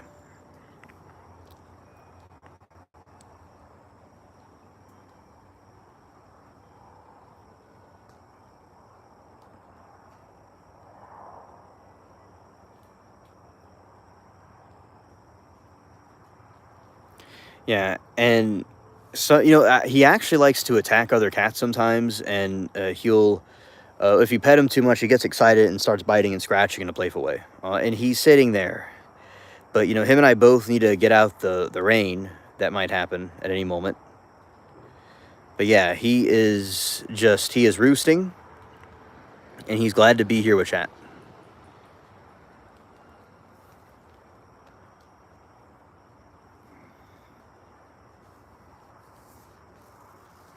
Mindy, that is hysterical that you do that. Is he fixed? I would say yes, because his ear is clipped. But I'm not entirely sure. But yeah, I think he's fixed. I mean, he doesn't even like his jaw doesn't have a square jaw like a tomcat would. So I think he's fixed, because a cat that isn't fixed like him would have like a tomcat, like a big square jaw. That's what they usually have when they're not fixed. But no, his ear's clipped. You see his ear's clipped right there.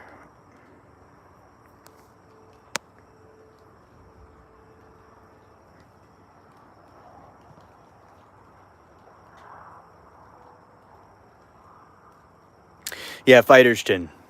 One of the cats, Chester, he was a tomcat, but he was fixed later. But his whole life, he was not fixed.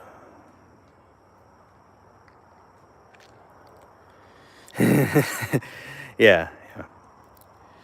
And yeah, he is being good for the camera. Okay. He's stretching.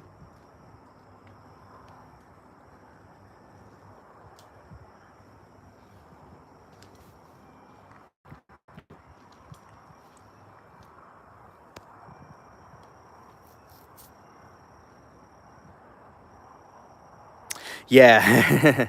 Right. Exactly.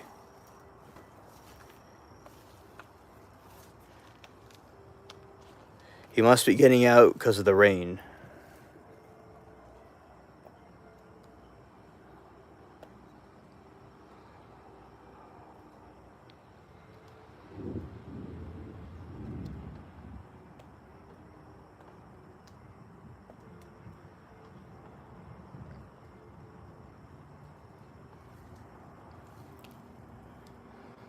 Okay, and it's probably about to be raining any moment. Hope to have wonderful Easter, and I'm going to get ready so I can go worship the King. Amen, Mindy. You go and do that. Jesus bless you. Have an amazing Easter. Thank you for hanging out with us. Amen. And Claude says the same to you. It's 3 a.m. and the two owls living at the palm tree in my backyard are hooing. Oh, that is fascinating. Oh, hello, British Defense. Welcome, comrade, to the stream. Hello, American friends. We in Scotland, we're hitting massive snowstorm. Started 20 minutes ago, and already deep Arctic sea snowstorm. Hope you all are good. Happy Easter. Happy Easter to you, British Defender. And hello, Sunny Landish. And British Defender, thank you. And good luck in y'all snowstorm. I'm about to have a tropical, not a tropical storm, but I'm about to have some rain, some like nice jungle rain right now. But Thank you for the update about what's going on. Happy Easter to you, buddy.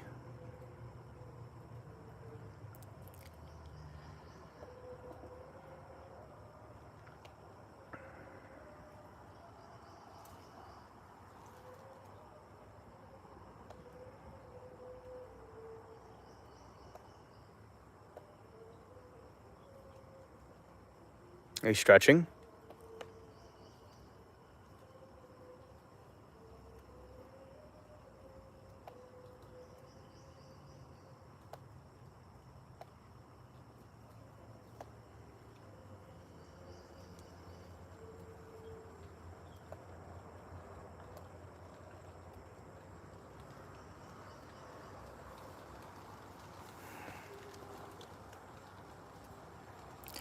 Sonny, we are talking about like different types of experiences in the wild, and animals and creatures that lurk around, and wildlife stories. That's what we're talking about, and all kinds of other things too, like other topics as well, like anything else too. We're just kind of like all over the place, but that was mainly what we're talking about tonight.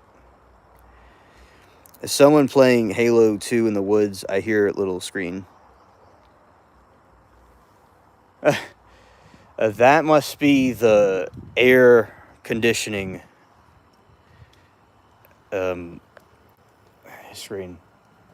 Oh no, that might be some music from a radio or something. I think that's what that is. There's radios around here that play 24/7 just in random spots for the cats. Yeah.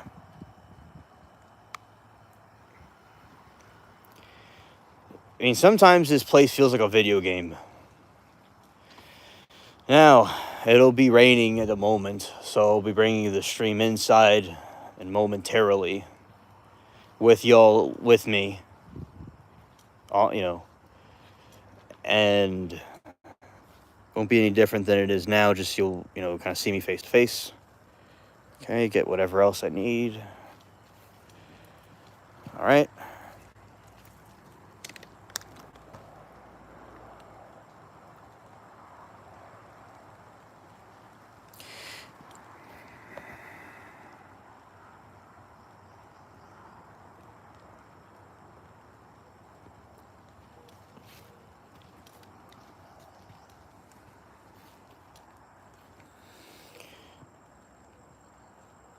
Now it looks like Claude's coming back here.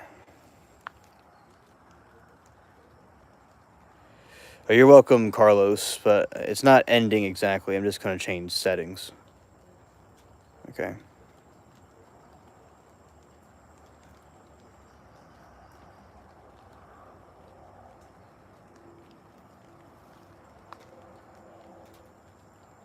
He's going back into his area.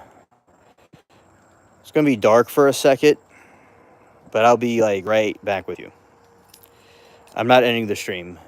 It could possibly buffer too, maybe, but we'll be back in a second. All right, let's do this.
I am back. I wore this pirate hat because it was, if it rained on me, it would catch the water and rain it off my head. So, and also I like pirate stuff. So, there we go. So, that is the reasoning.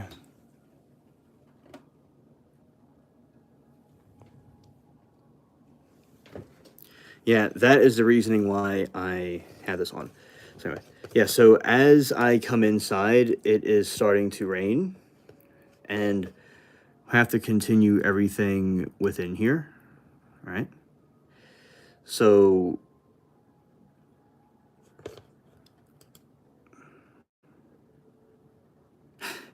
yes, I'm an alien pirate. Yes. Yeah.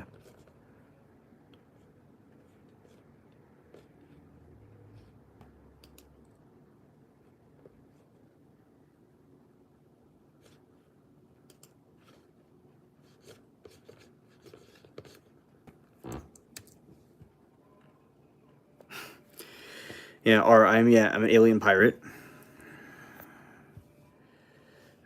And let's go this way. Go here. All right.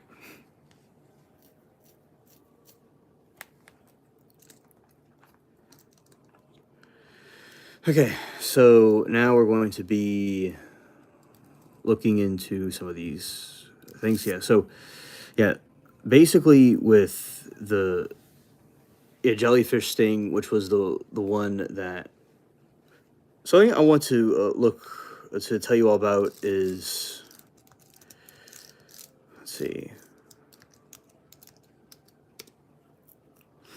about how owls hooting, and the owls hoot primarily to communicate with other owls, acting as a multi-purpose tool for survival, while many associate the hooting with general night activity. Each sound usually has specific social function.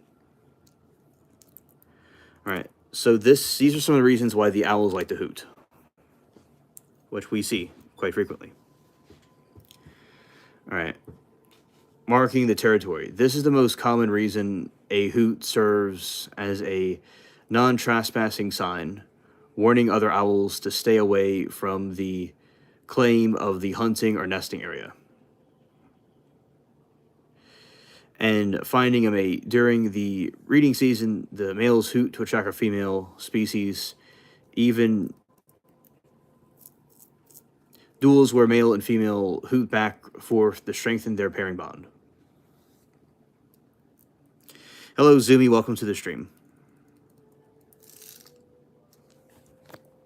And let's see this.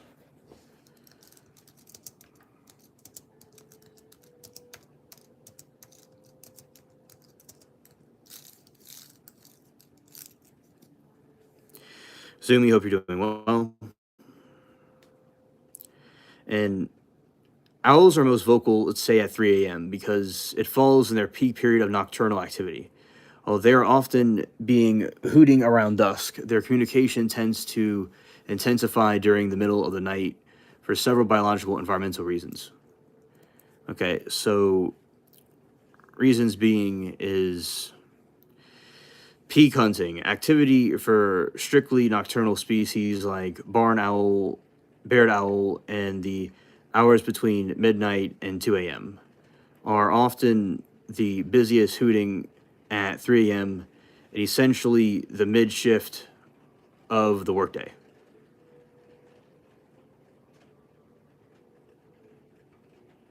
You are not crazy, Saw Girl. It is, yeah, arg, Sunny Laddish. Yes.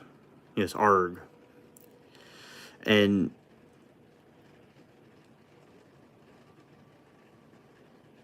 yes, they do the hoot at that time of the morning. Yes. So it's peak of hunting activity. For strictly nocturnal species, the barn owl and barred owl, the hours between midnight and 2 a.m. are often the busiest. Hooting at 3 a.m. is essentially the mid shift of their workday.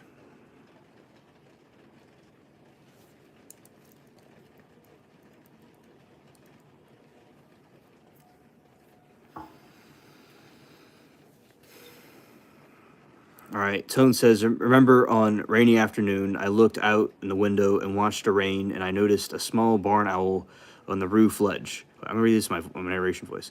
I remember on a rainy afternoon, I looked out on the window. The rain, I noticed a small barn owl on the roof ledge. It was looking right at me. I think I missed my letter from Hogwarts. All right. That is awesome. Absolutely. I live, and Grace says, I live in a city with population of 1 million and saw an owl a block away from where I live. Oh, that's very cool. That's very cool. I'm sure that was certainly maybe an unexpected experience. All right. Avoiding predators. Large daytime predators like eagles and hawks are asleep at 3 a.m., and owls can hoot loudly to claim territory to attract mates without fear of revealing their location and these rivals.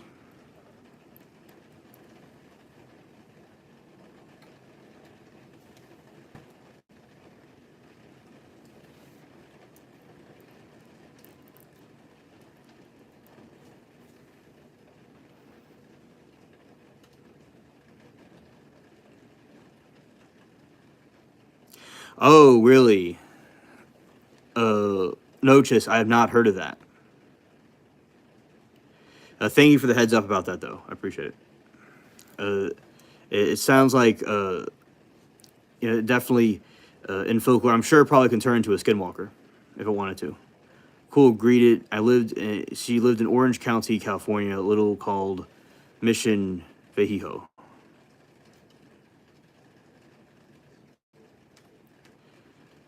Especially if they appear to you. Oh, okay. Noches. I, I got you.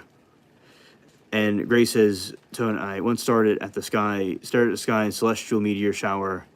I looked out in the front window and saw an owl watching the sky as well.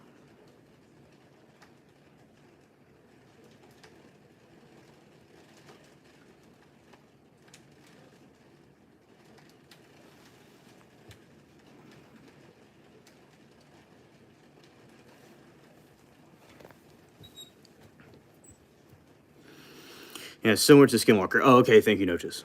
Okay. That's awesome. Great. Even the owls can appreciate meteor showers.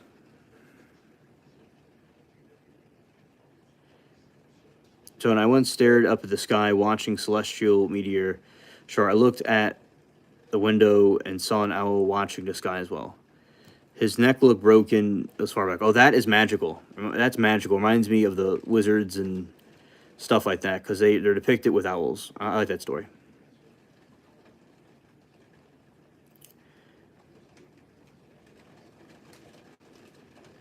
Yeah, autocorrect is so cringe. It's definitely Timu Sheen autocorrect. I don't like it one bit. It's absolutely absurd.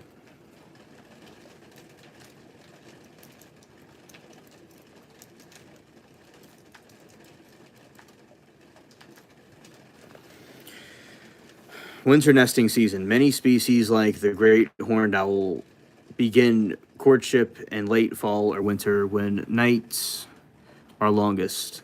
They hoot more frequently to establish their nesting site before spring. Once babies leave the nest, you may hear frantic hunger screams or hoots from young owls around 3 a.m. They beg their parents for food.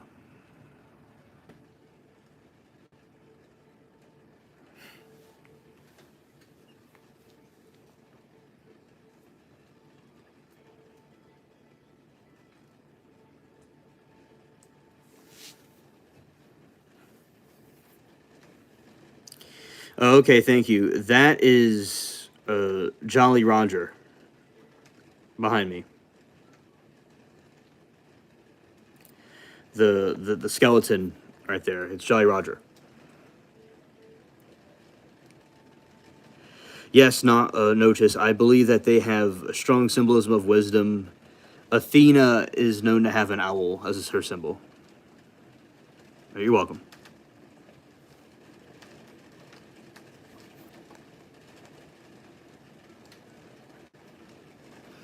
In Mexico, it is believed that owls will guide through the darkness of the afterlife.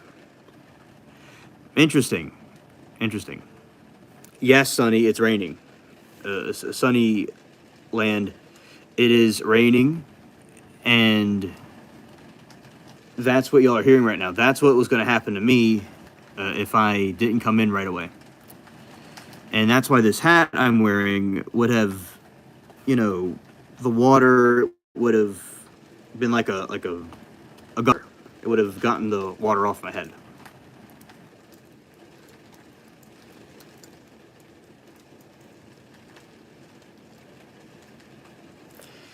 I don't have a metal roof. It's like a tar roof. Exactly, Zoomy. Absolutely. That's true. Thank you.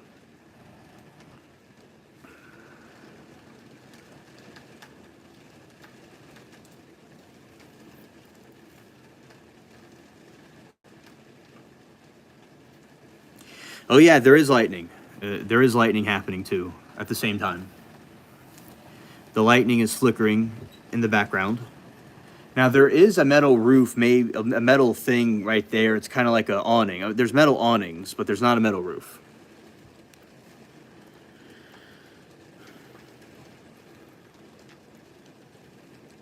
All right, winter nesting. Grace said my mom once had a pet great horned owl and raised to adulthood, and she taught it how to hunt.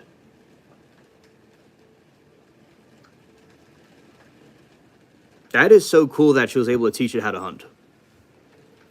I like that. It's something that, a skill that I wouldn't even know how to attain. So, that's cool that she did that. You know, and owls are very good hunters.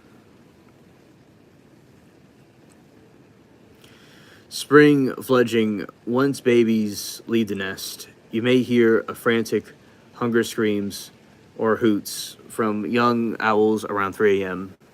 Beg their parents for food. All right, so Saw Girl, that is the reason why, the various reasons why the owls hoot at 3 a.m.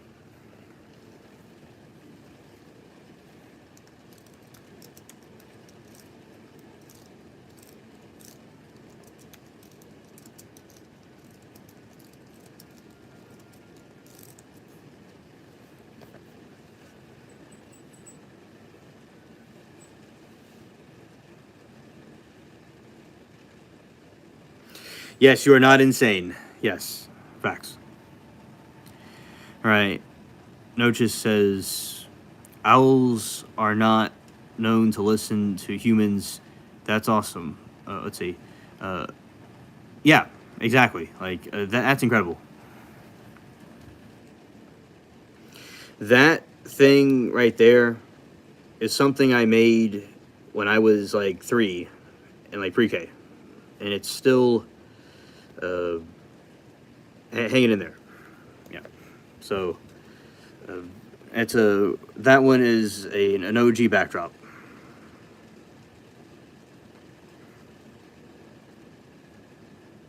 So, Saw Girl, that is an amazing idea to use in your text messaging alert. That's really cool.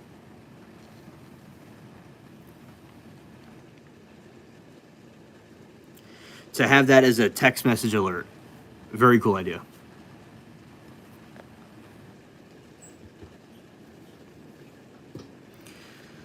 All right, Grace says she started by holding a dead mouse in her hand, called it, and it flew to take it, and it went from there. Ah, okay, okay. That was a good, interesting way to do it as bait.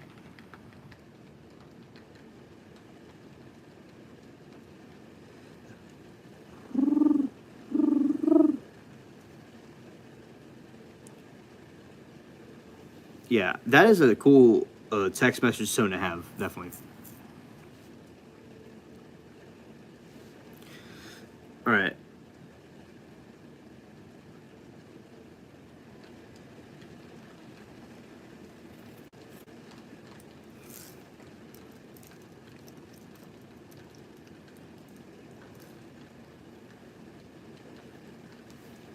Thank you, Sawgirl.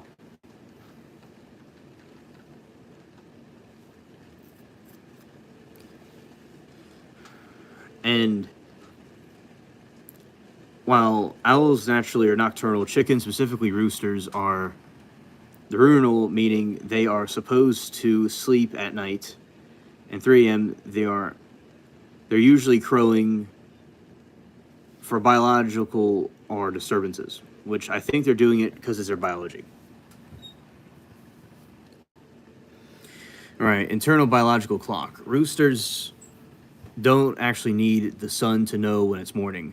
They have a very precise circadian rhythm that often triggers them to start crowing at 1 to 2 hours before the first hint of dawn. So that's why the roosters do that.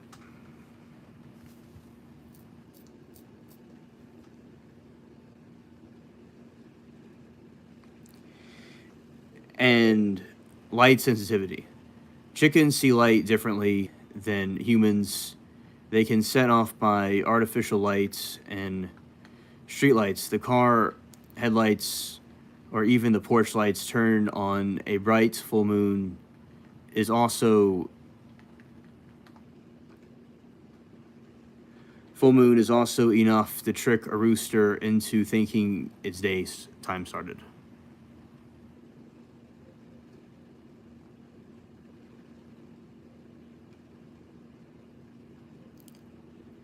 Yeah. Yeah, this is a hat. Yeah, it's a hat. I know it blends in with my hair color, but it is a hat, and it's a pirate hat, and also a sea hat. Like when it rains, it just kind of acts like a gutter, right?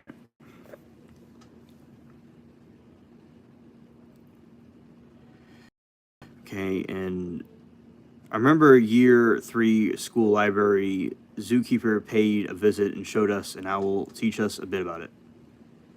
Oh, interesting, interesting. Why birds sing, make noises in the morning to help plants grow and thrive and awaken plants. Yeah, like and subscribe. Yeah, thank you, Saw Girl. That is, thank you, Facts. Facts.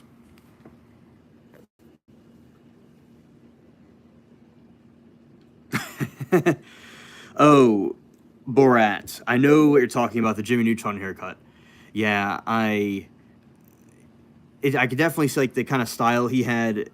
Yeah, it is not a haircut, but it looks kind of similar to it. I get what you're saying. Yeah, it looks like it's like standing up on my head. So I understand now. Yeah, Johnny Bravo. Yeah.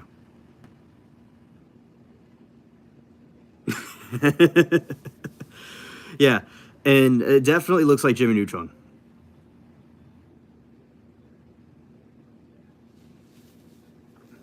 Oh, the owl was not on this channel.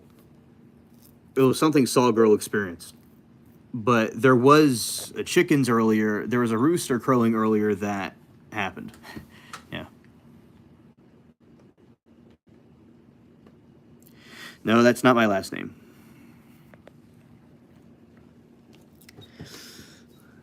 And sensitivity. Chickens see light differently than humans, and they can be set off by artificial light, like street lights or car lights or even porch lights. Turn on a bright full moon is also enough to trick a rooster into thinking the day has started.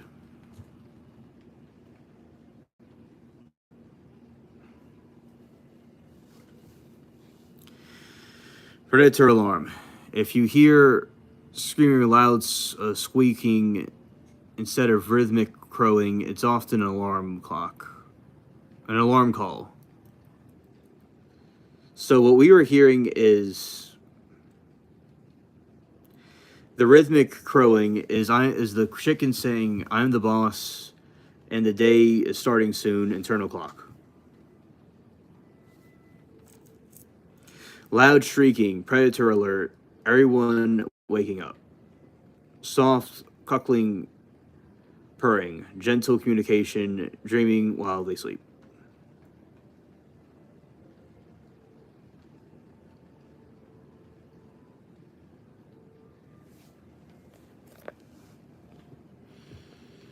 All right, so that's about that. And let's see.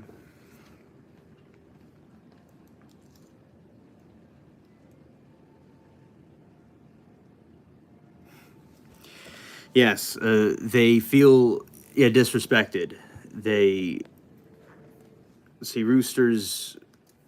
See roosters feel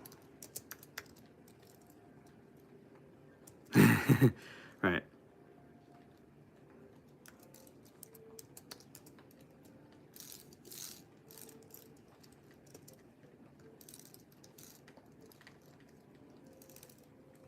Yeah, small dinosaurs.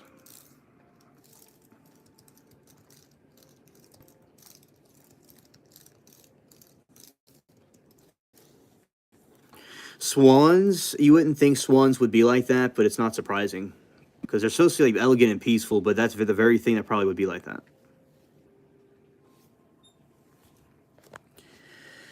When a rooster feels dominance is disrespected, it transitions into challenge or attack mode to reestablish a place of the pecking order.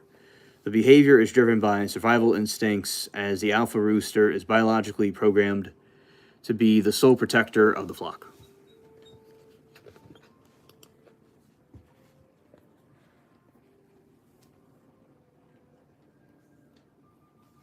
Geese and ducks, too. Oh, okay. Okay.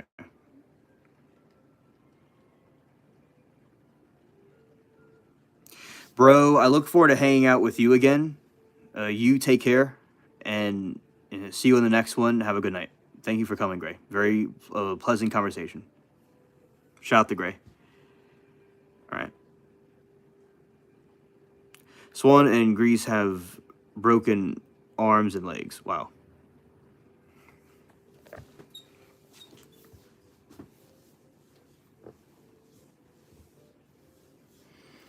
Tone says they say chupacabras drain the blood from the cows in addition to chickens and roosters, but it's insane how they can drain something as big as a cow. They must be very thirsty. They must be very thirsty. Absolutely. It's quite wild what these cryptids are able to do. They have an ability that we're not able to comprehend.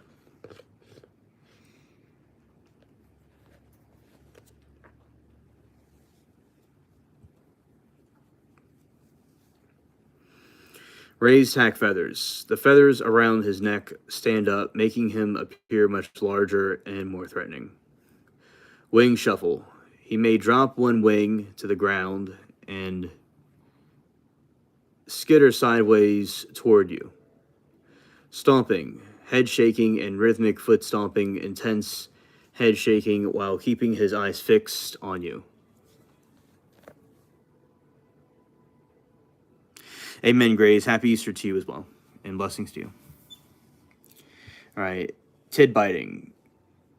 Fake peckering. He might pretend to peck at the ground intently while actually staring you down, waiting for you to look away.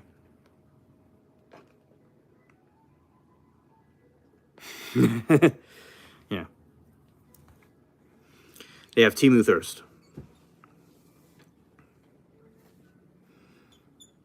All right, physical response to disrespect.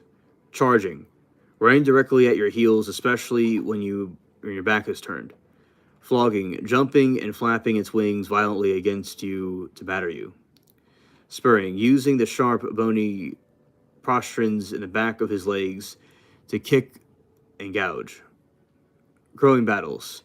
If disrespect comes from a subordinate rooster crowing out of turn, the alpha will engage in a crow off or physical fight to the death to reclaim authority.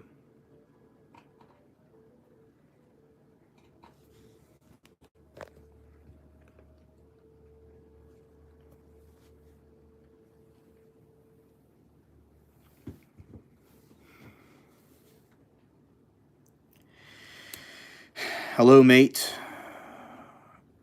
Welcome. welcome to the stream crew. Co's. And stand your ground. Do not run away and show fear, as it confirms the rooster that he successfully won the dominance battle. Gentle submission. Some experts from the Backyard Chickens and Howie Farms suggest picking him up and holding him firmly under your arm until he stops struggling, or gently pinning his head down to the ground for 30 seconds.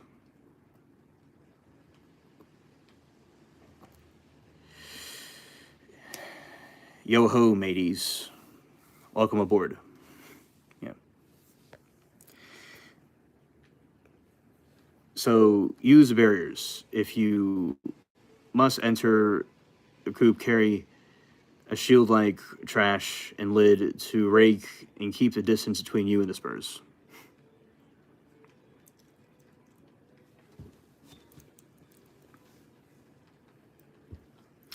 All right, so yes, right, left, yes.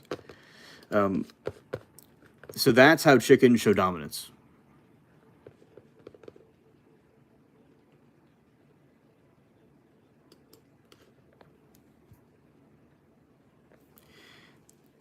Ever been bit by a duck?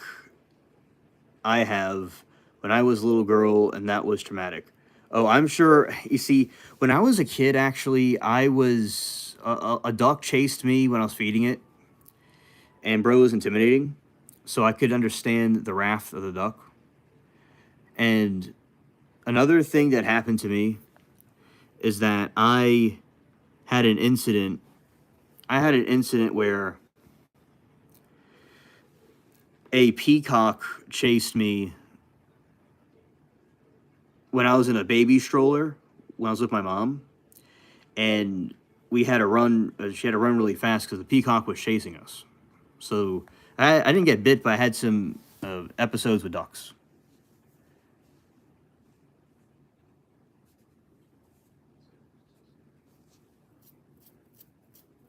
Yeah, one time I was feeding a duck, and I was like the same height as the duck when I was a toddler.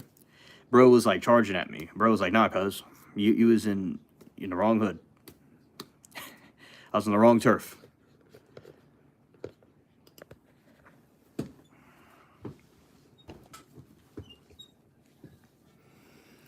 All right, ducks biting.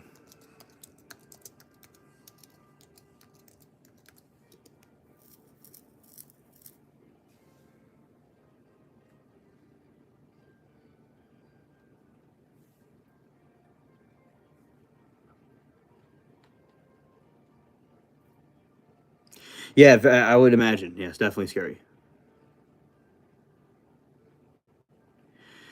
Yeah, you stay your distance from them, right? Right. Duck bites ranges from gentle love nibbles to aggressive territorial disputes.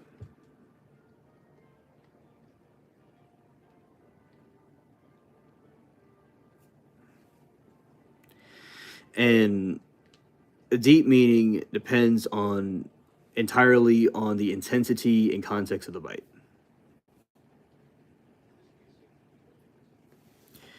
A tone says, "I've had a pet parrot.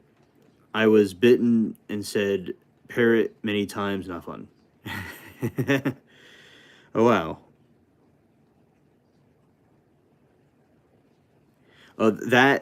That's like the parrot was being intimidating.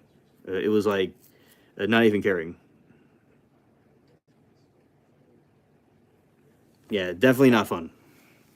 I'm sure the parrot didn't show any signs of remorse either.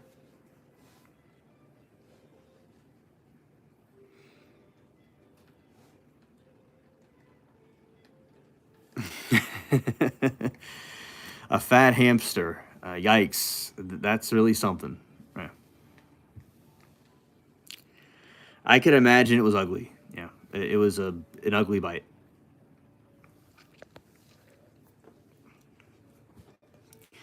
Dominance and pecking order. This is the most common reason for hard biting. Ducks use their bills to establish a social hierarchy, If a duck bites,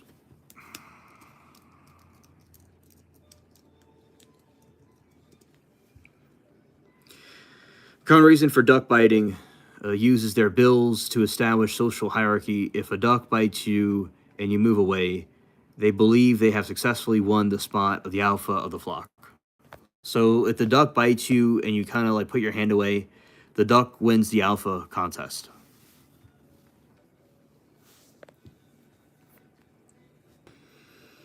Curiosity and explorations. Ducks don't have hands, so they use their bills to feel their world. They may nibble on you, on your buttons, shoelaces, or skin to see what they are.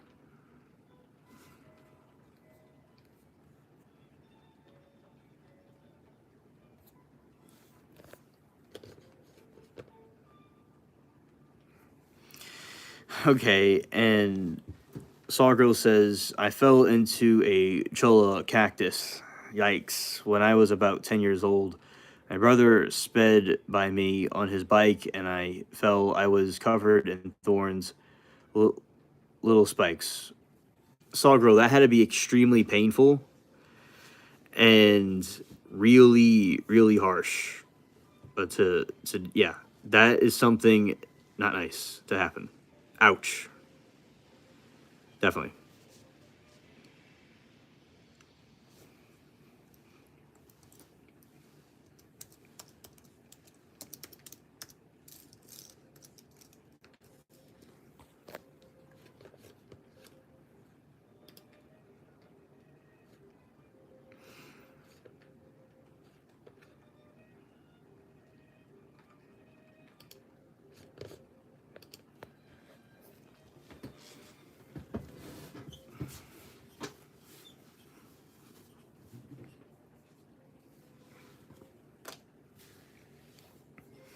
Okay, and Sawgirl says yes, and it took my mother what seemed like forever to take those out with tweezers. My brother didn't get in trouble.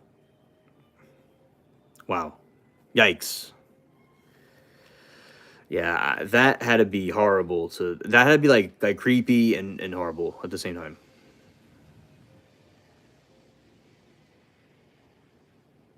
Oh, Sawgirl says him and I are best of friends, and now I can look back and laugh. Oh, okay, well, I'm glad that you can look back and laugh at that and not like take it personally because uh, that is definitely a messed up thing to happen.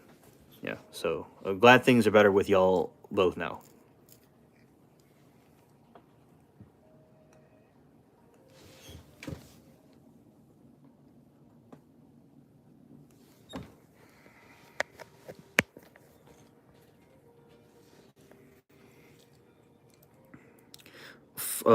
Bullying ducks in a flock with too many males, not enough females. Males can become very aggressive and physically injure females or other males.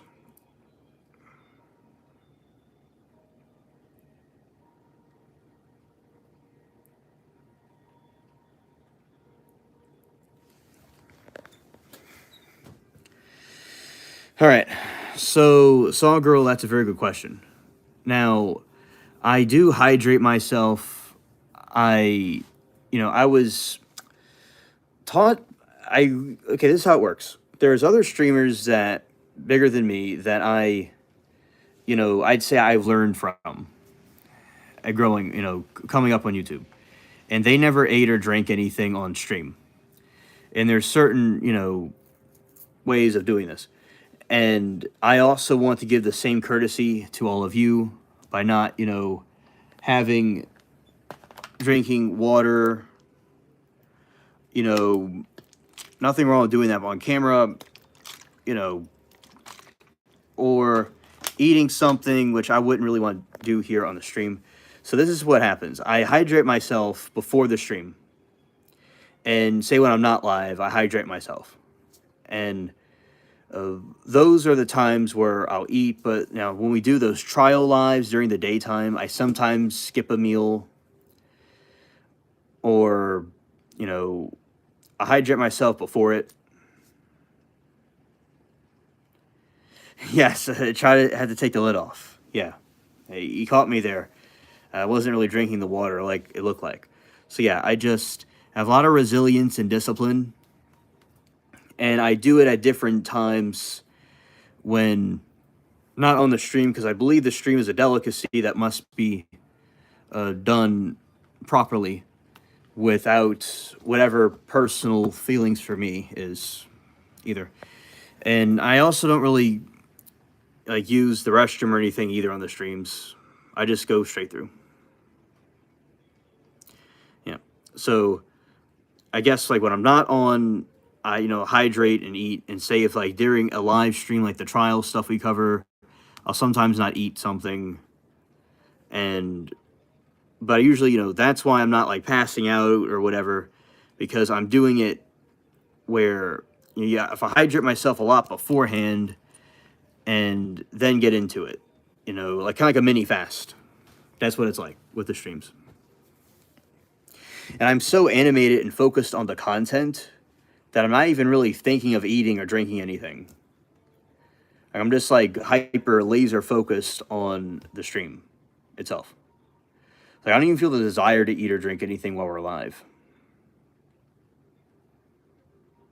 You're welcome, Sawgirl. And also, a thing about keeping.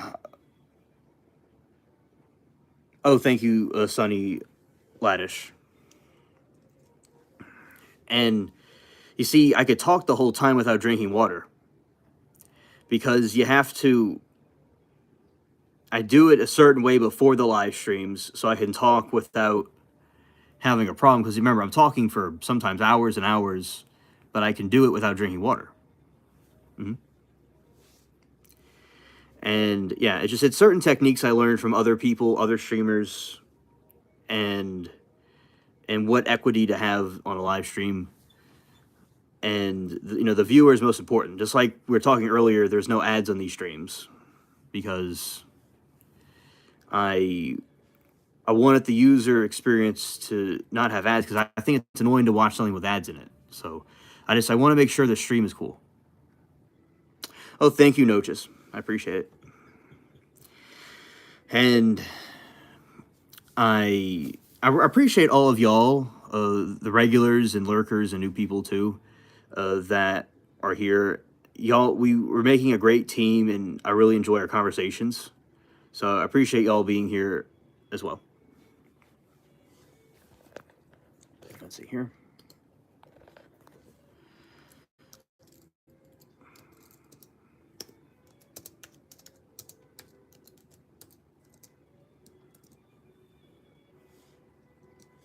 TV commentators do that, not drink or eat anything while casting. Yes, that is correct. They do the same thing. And they, because I see myself like someone like that, that's doing like a newscasting of some kind. Now, if there was like a really emergency situation, I would drink, maybe I could drink a sip of water for a second if I really needed to. It's there if I need it. I have a couple water bottles on the table, but it's only like I really needed to. But I do it not when I'm alive. So yeah, I don't like the newscasters. Yes.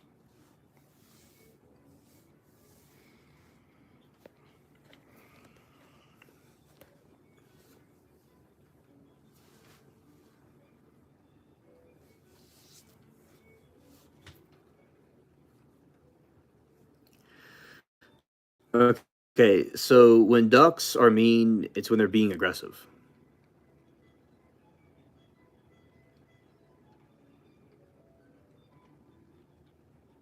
Oh, thank you, Sunny Landish. Thank you. I really appreciate the feedback and the compliment. I am very blessed and glad that because I don't believe it's about one person, but I believe it's a teamwork of people, not just one person. So I am glad that you like the streams the way I do it, and the way with the chat is also. Yeah. And the iron sharpens iron, so that's what I think of my crew right here. Yeah, and I like giving the wrenches or the mod to a lot of the people as a thank you, and for those that verified in it. So that's another feature that I added that was an invention by me. Yeah. So definitely a very cool community. Sometimes I'll be live for there's computer lives that I do. A lot of it is around trials or I cover things about news. My pleasure, notice. I cover news stuff. Sometimes I'll talk about like Epstein files or a lot of true crime stuff. It could go for several hours, especially when I'm doing one of the trials. So, yeah, it's lots of effort that goes into it. The longest live stream I did was a 16-hour live stream. That was intense. That really was something. Yeah. That was when I was recovering the OJ trial. And Passion, she's in Australia, so she was a different time zone. Her and I did the 16-hour stream. Yeah. That took a lot of discipline to do. And her and I both were, we enjoyed it, but it was a lot of work. And staying up until the next day, and then another day passing, and then like the next day, they were telling me to end it, the chat, and I was like, okay, I'll do it, because I could go till 24 hours, but they were not really wanting that to be a thing. So I was like, okay, I'll do it for, I'll end it here. That's what I said. I remember the OJ trial and was on mainstream TV well before the internet took off. ABC, NBC, PBS all had it. Yeah, yeah. And I still have more to cover from it. The chat goes through cycles where we watch different things. And, we'll watch more of OJ at different points. And we covered Jodi Arias and a couple other ones. The soap opera lovers were pissed off. Oh, I'm sure they were. I'm sure they were. I'm scared. Because they didn't get to watch their usual content.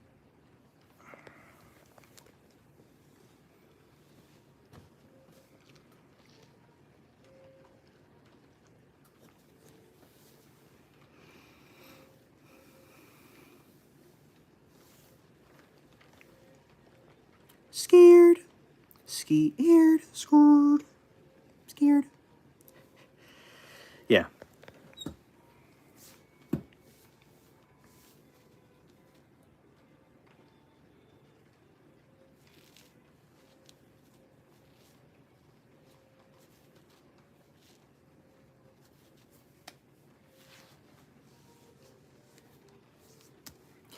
Yeah. Scared. Yeah. And people were. There's also the Bronco chase that many people saw from the OJ trial. And that was apparently really intense for people to see. And people all over the world were talking about what they saw and what it was like when they were in it. And when they were watching it, like the NBA cut off, all these different shows cut off and switched over to the Bronco chase. So yeah, that definitely was a wild situation. Oh, you were a kid when it happened. Okay. Okay. I was born a few years later. Yeah, a few years later. Yeah, but I was a I was born 3 years later.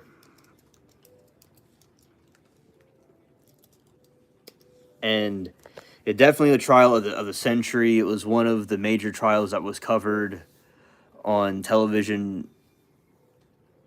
Oh, you were 35. Okay. Okay. That's cool. Yeah, I remember when we were watching it, everybody was saying where they were. Oh, yeah, and I was Moki was in college. Uh, she was in college during the time.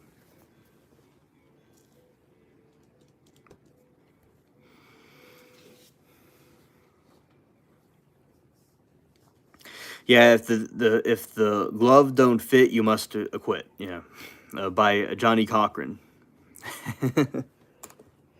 That dude was something else. I remember Passion and I had commentary about it. She was, uh, you know, talking about it from both perspectives, and she just thought they're very tricky. The OJ, the Dream Team, but she was also saying like if she was in the Dream Team, what she would do. She would kind of view it from both perspectives, which I thought that was a cool idea to look through it. And we both kind of like made commentary about it, and yeah, I really enjoy doing that with her.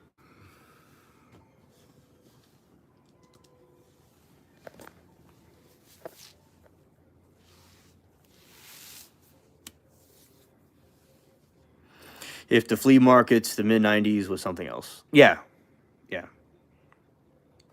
And my opinion, the earlier 2000s were similar to the '90s, and I have an idea of what it was like, from vaguely growing up, and that even '99, I was technically there. So yeah, definitely, yeah, very different than what it is now because now everything is all online. A lot of those big box stores don't exist anymore, and there's truly something else. The flea markets and Kmart, and oh, you know what I did, chat, when I was watching the OJ trial with chat. I was what I did was I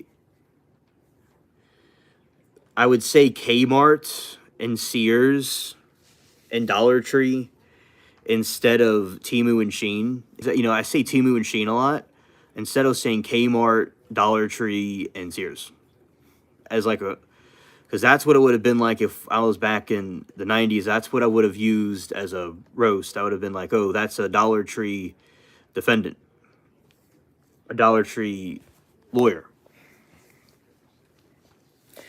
a Kmart witness. Sawgirl says, I wish I had some cookies or donuts to dip in coffee.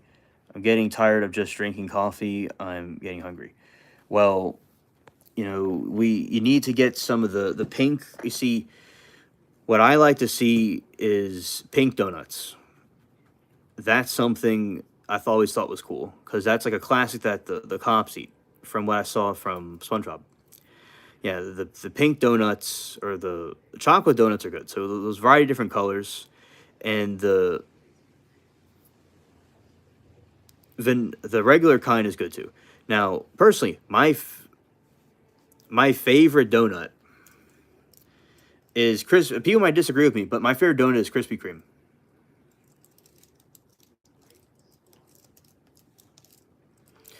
Grandpa and I go to the coffee shop. We would get that.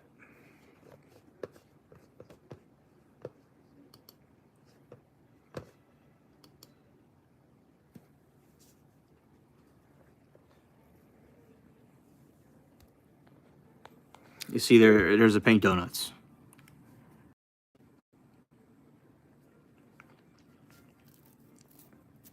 Yeah, Krispy Kreme's my favorite. As I said, people might disagree with me, but that's what my favorite is.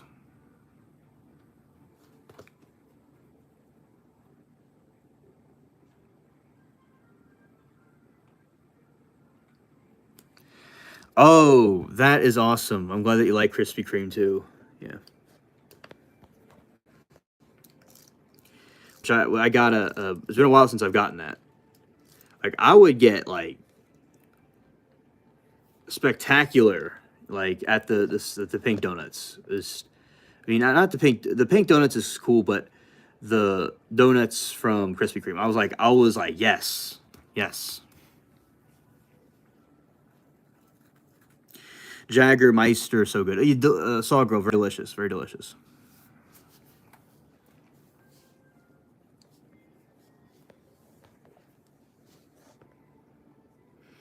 Sawgrove says, I like powdered chocolate hill donuts from Dunkin' Donuts. Those are my favorite. Oh, okay.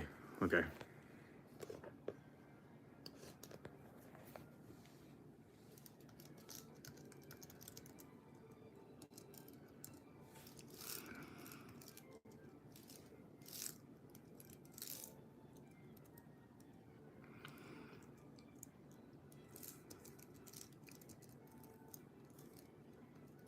Okay, let's see here.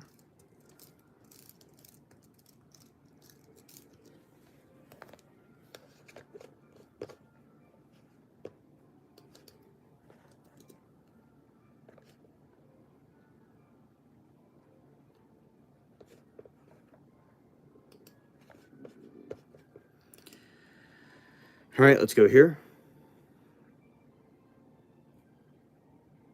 Oh, yeah, you're going to be going donut hunting. All right, you see.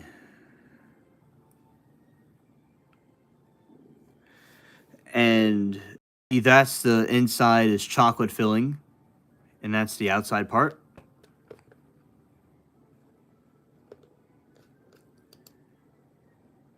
Very delish. You should go to sleep. Oh, yeah, yeah. Oh, absolutely.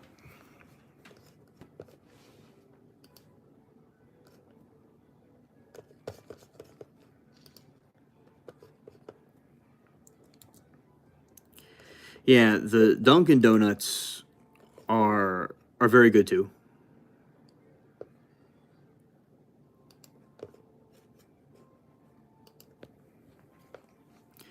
And dream about the donuts. Yes, yes. You'll have donuts in Dreamland.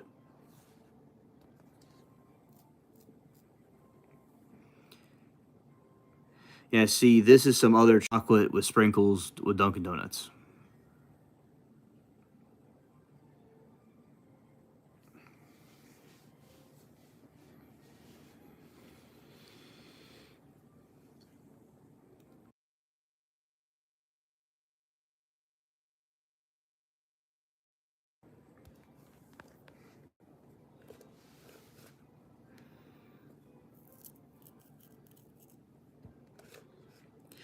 Yeah, that is Dunkin' Donuts right there. That's like someone holding it. Yeah. Yeah, those are very delish. Very delish.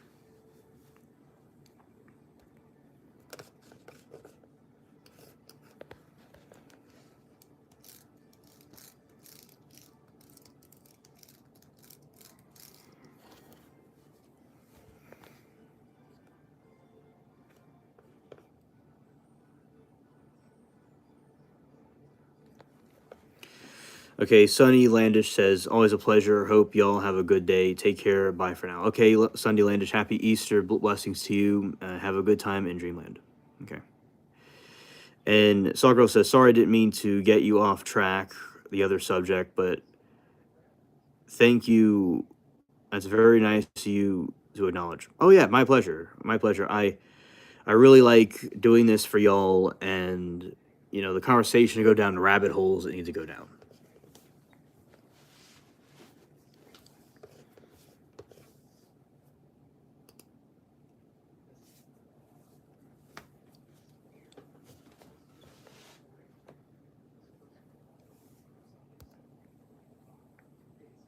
So that's Krispy Kreme, very, very delish.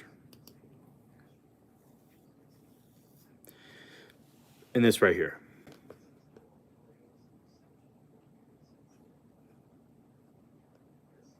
Yes, donut dreams. The donut dreams await.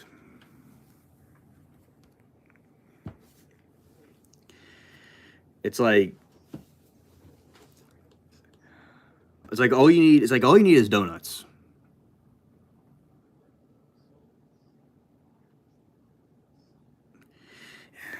Let's see. Stargirl says they sell Krispy Kremes in the grocery stores here in California. They do it in my area. Okay, where I am, they have Krispy Kreme stores with Krispy Kreme selling their own products. In my opinion, I think I have seen some Krispy Kreme products in grocery stores or Krispy Kreme section, but I don't really completely think or know off the top of my head. But yes, I do think that they do that. Yes, but it's too different though than the eating it directly from the store though, because there's a Krispy Kreme store that you could go to. So I think that it is very similar to Krispy Kreme, like the actual place. But yeah, I think there are. I think there are. Yeah, yeah. I think they do sell them. Now, where I am, they have bakeries that make their own donuts. And, my city's well known for that.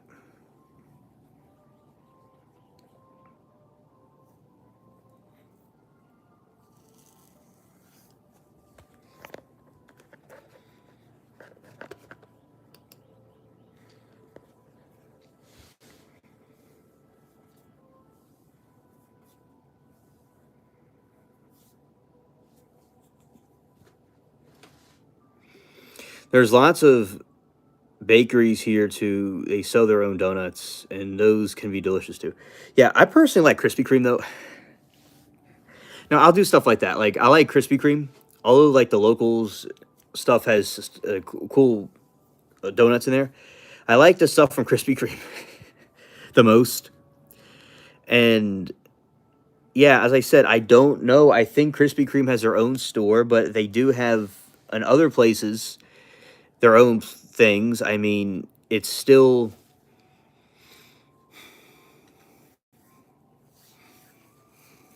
a similar concept.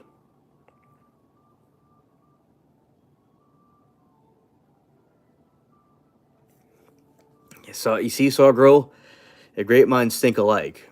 And yeah, that is something about their dough that they use for their donuts. It's so delicious, light, and airy. Yeah, it's like it's light, it's easy, and the taste really pops in. The taste really pops in. The bakeries are more heavy and more thick, and it's kind of like, who is you? All right, this is Krispy Kreme right here.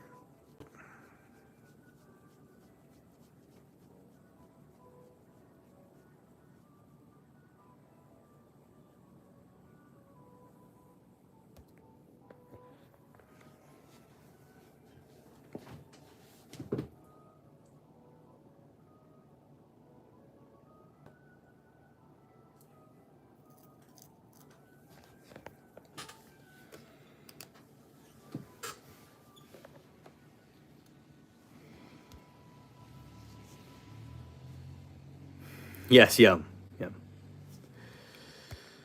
I'm gonna go down a rabbit hole of history for a moment. Let's see.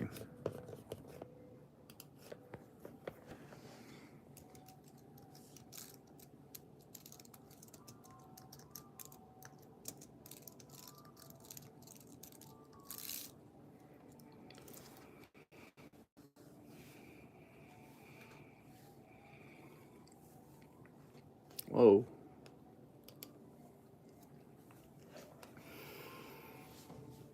All right. Krispy Kreme founded in Vernon Rudolph in July 1937, Winston-Salem, North Carolina. Its official birth is tied to North Carolina. The brand's true beginnings involved journey across several states and a secret recipe from my city. Interesting.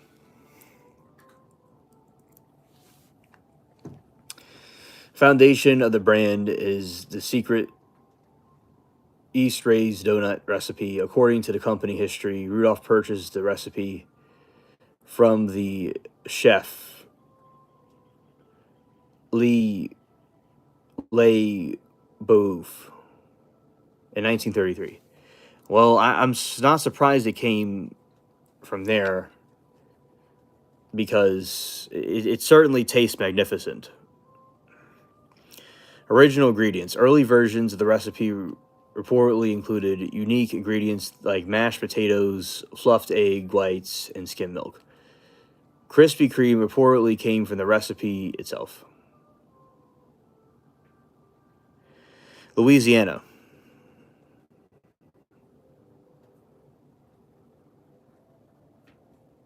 It was from a French chef.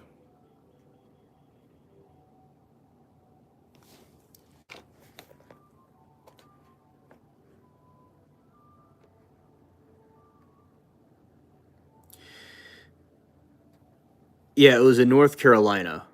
Okay, so it was in North Carolina, but the recipe came from here, from the Louisiana.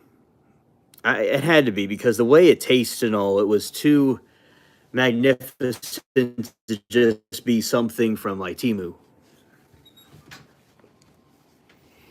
So it's like a luxury type of donut, and they're able to get the recipe to sell it to everybody else, kind of like a luxury wine.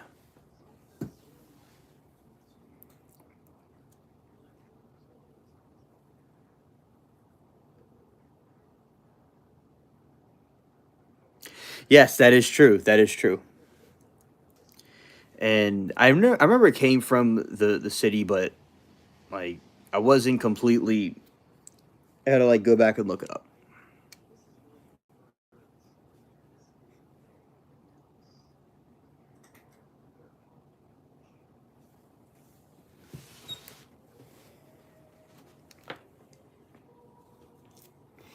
Kentucky and Tennessee. Rudolph worked from Kentucky to North Carolina. Before North Carolina shop opened, the business operated in the location Kentucky, Tennessee. Rudolph first worked with his uncle Ishmael Armstrong, selling these donuts in Pudaka, Kentucky.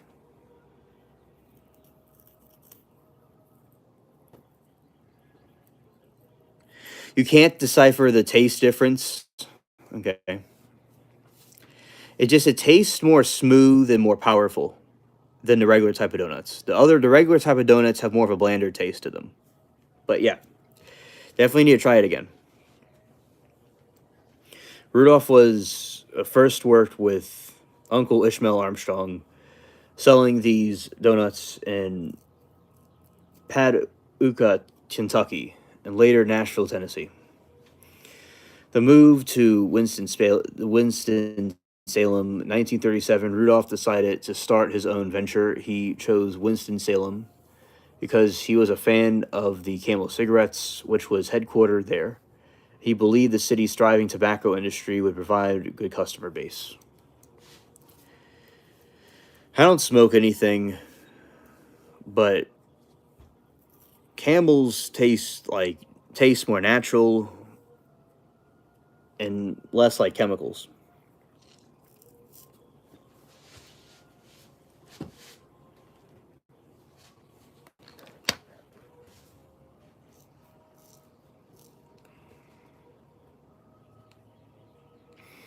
Sargo says they really do have a very light air, almost melt in your mouth, kind of like dough, which sets it apart from regular donuts, which I think are a little bit heavier in the dough, in my opinion, but it's all delicious.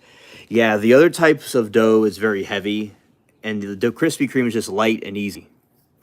Yet it packs a punch with flavor. Sargo, extremely well explained. I appreciate it.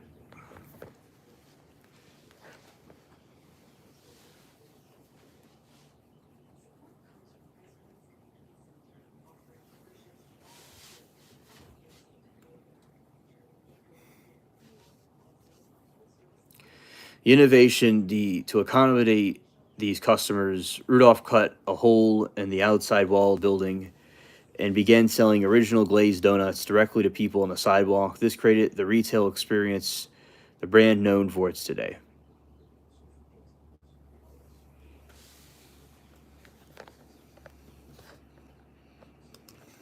All right.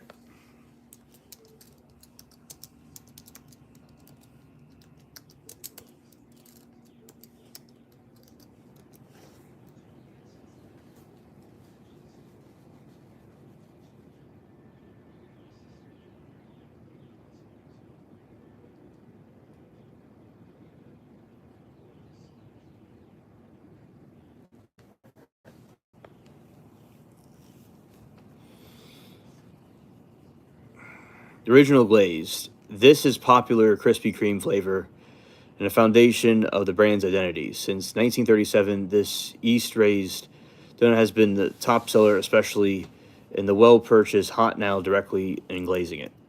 Top selling classes. Okay, these are the top favorites.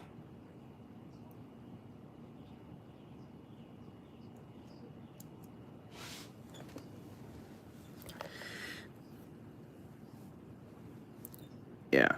And, all right, so chocolate glazed, the second most iconic option. This is the classic glazed donut that had dipped in the smooth chocolate icing.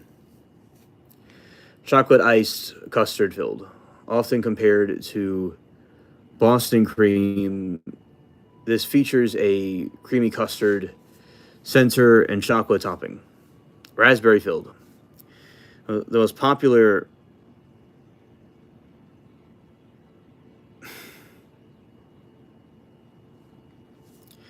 chocolate topping.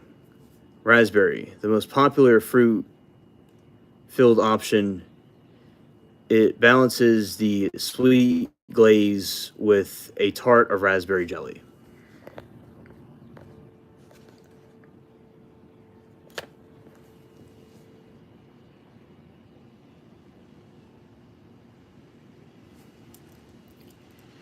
And let's see here. Let's see.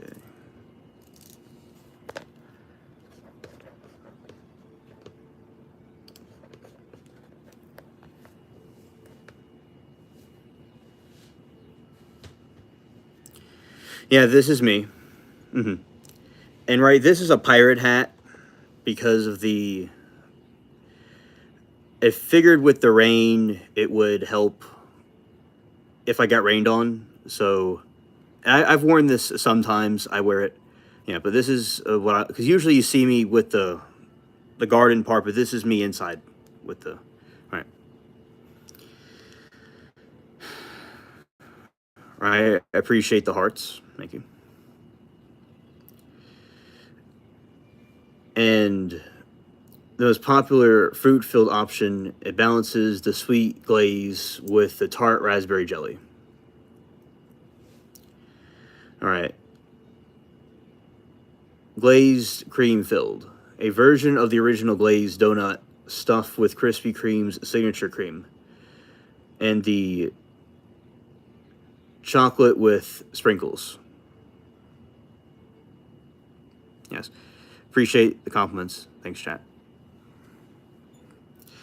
And chocolate ice with sprinkles is the pleaser, particularly popular for families and children.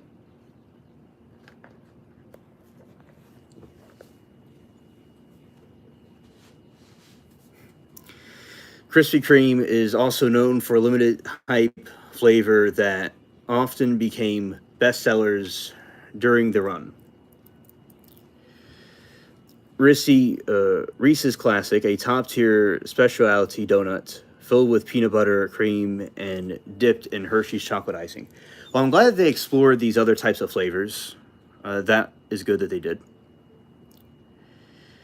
And Oreo cookies and cream features a cookies and cream filling topping with Oreo cookies and pieces. Pumpkin spice. A seasonal heavyweight that appears every autumn as both glazed cake variety. A reoccurring international favorite with the Biscoff cookie cream. Okay. So those are some of their Krispy Kreme's flavors. Now Dunkin' Donuts, let's see what their main flavors are.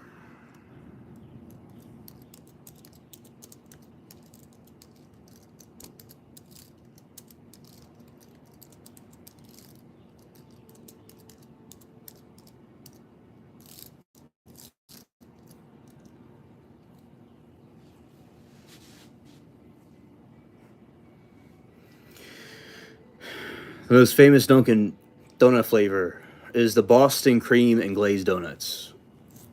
Serve as the brand's signature offerings, while Dunkin' rotates its menu with seasonal specials.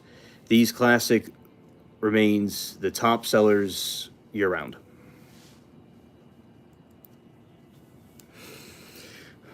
Boston cream, widely considered Dunkin's most iconic creation. This yeast is filled with smooth vanilla, custard, and topped with chocolate frosting. Glazed donuts, the gold standard for the brand, known for its simple sweet coating and light, airy texture.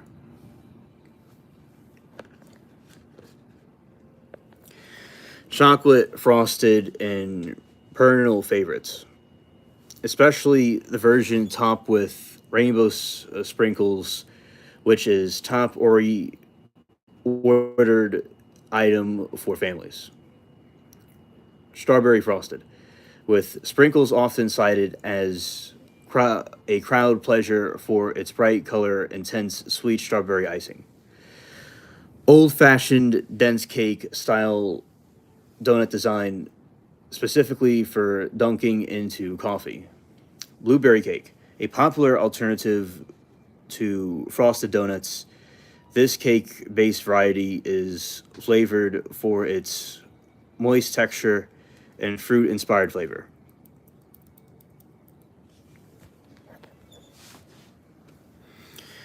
French cruller, famous for its unique fluted shape and light, edgy interior that holds more glaze in its ridges than standard donuts. All right, these are the most famous coffee flavors for them.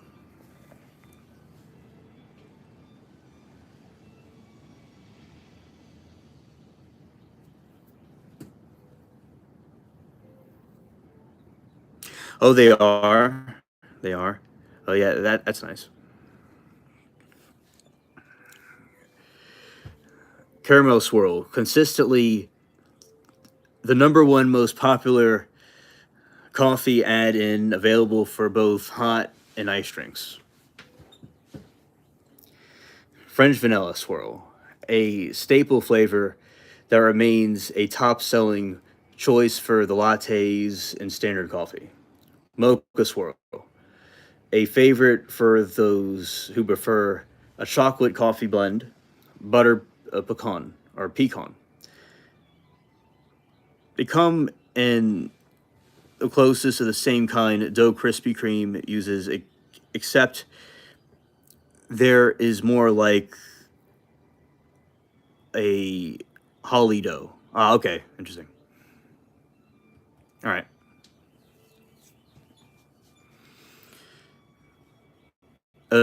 Thank you for filling me in. No pun intended, because the fillings of a donut.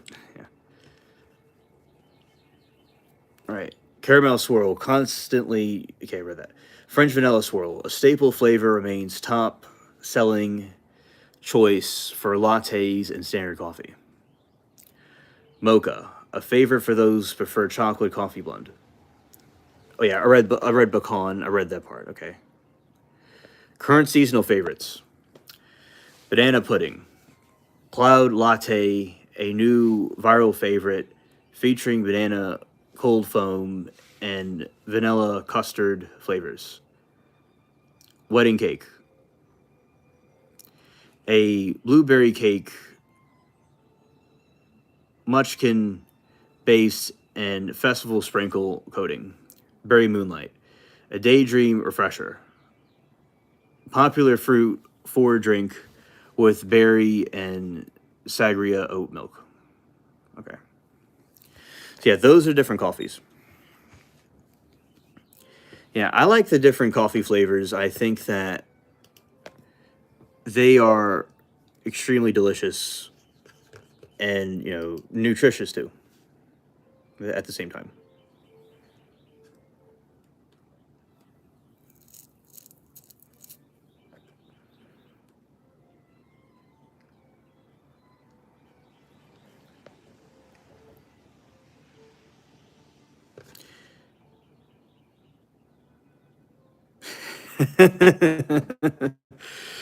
Patriot, I have a seat on my head.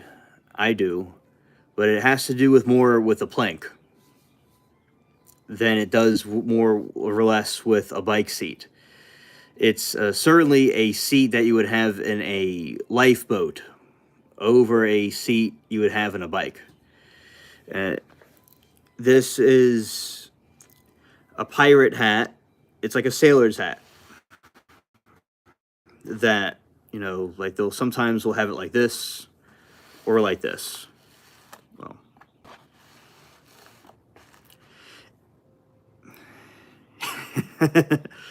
yeah, it does look like a bike seat though. It does. Definitely, I could have a little an Easter bunny, just sit right on top of my head. Yeah. All right.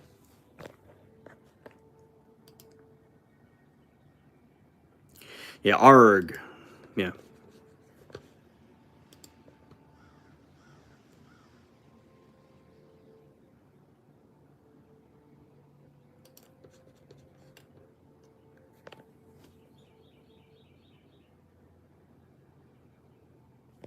Okay.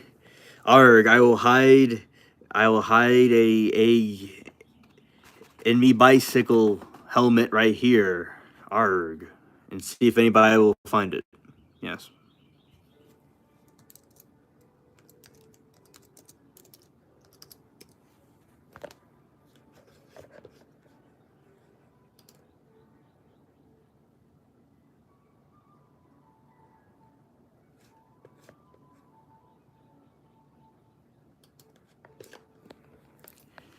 All right. And yeah, I could probably hide a couple eggs in here and they would not locate it. Yeah. So and we have this, and it is really big. So yeah, I partially wore it because there's so much rain going on, and I was thinking if I got rained on, this could be like a gutter. And there we go. And it definitely is something I do. I wear it for no reason sometimes. I'm like I'm in the 1700s. Earlier, one of the subs said it was a like a Jimmy Neutron hair. Yeah, and it does blend in with my hair. So in a way, it looks like that. Yeah, I can see the fabric of a bicycle seat. I could definitely see it. Yeah. Okay. Let's see. Um,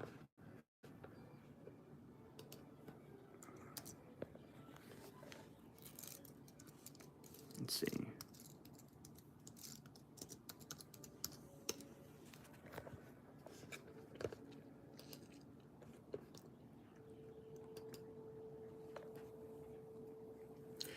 That is basically that's like what's on my head. There you go.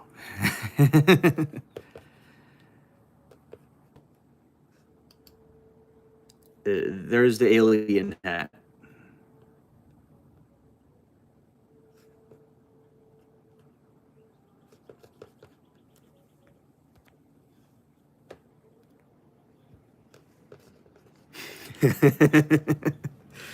Yeah, I could see it. I could see it. I guess I was gonna ride a bike and it did, and I must have crashed and it landed on my head, and I just came on the stream and got stuck with it. Right.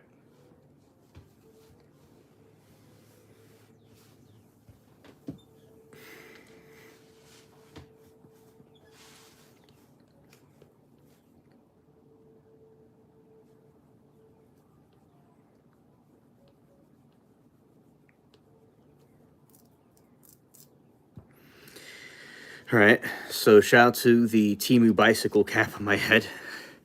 Yeah. So it it also it unbuttons too. It has buttons here that could be unbuttoned. And that is exactly what I I need. So, with the type of when I was going through the trees earlier, this was good at blocking from getting my head hit Because a lot of times I get my head hit, but this, it blocked it from happening. I also have a safari hat and I have a cowboy hat. The safari hat I wear the most. Oh yeah, you see right there, the sun's coming up. It's very cloudy right now, but the sun is coming up. Yeah, we made it through the night into the daytime. It's 6:33 a.m. at the moment.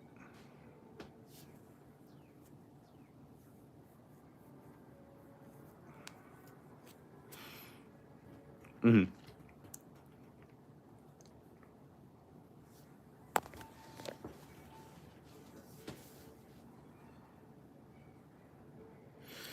Yeah, that way you could see it's getting brighter. Before it was darker.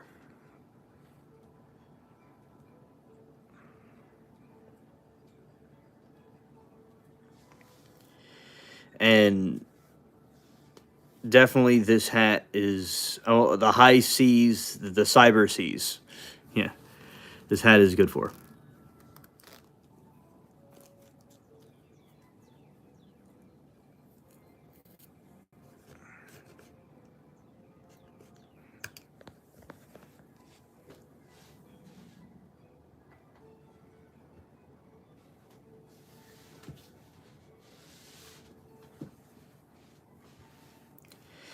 And when it's cloudy like this, the sun doesn't come up like it comes up, but it doesn't really shine that brightly. Like right now, it would be shining a little bit more brightly, and there you hear some cars passing by because it means people are awake.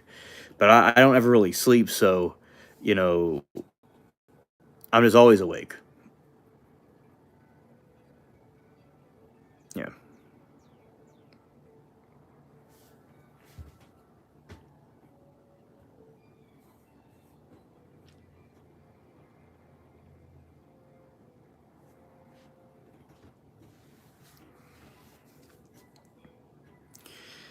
yeah. So those are some cool donut places to go, definitely, that people would like to see. Getting sleepy. Um, oh, yeah. So, oh yeah, Sargo, I definitely can. The stream, we had a good stream, and we had a good Easter garden live. It was stormy, and I started a little bit later than I usually would, but we had a good garden live with the regulars and some new people. Yeah. So I do not mind calling it a night. No big deal. Let's get that initiated. All right. So Sawgirl and everyone in chat, thank you for being here, coming out and hanging out with us. The At this point in time, we'll be ending it for the day because it's kind of like daytime now. So we made it through the night. And it said, Sawgirl, thank you for being here and coming. I'm glad that you enjoy these streams. Good night, Nochis and Carlos and Sawgirl. And God bless you all. Have a great Easter. And peace. Okay, Sawgirl says, okay, thank you for your time. See you soon. Good night, everybody. And chat, happy Easter.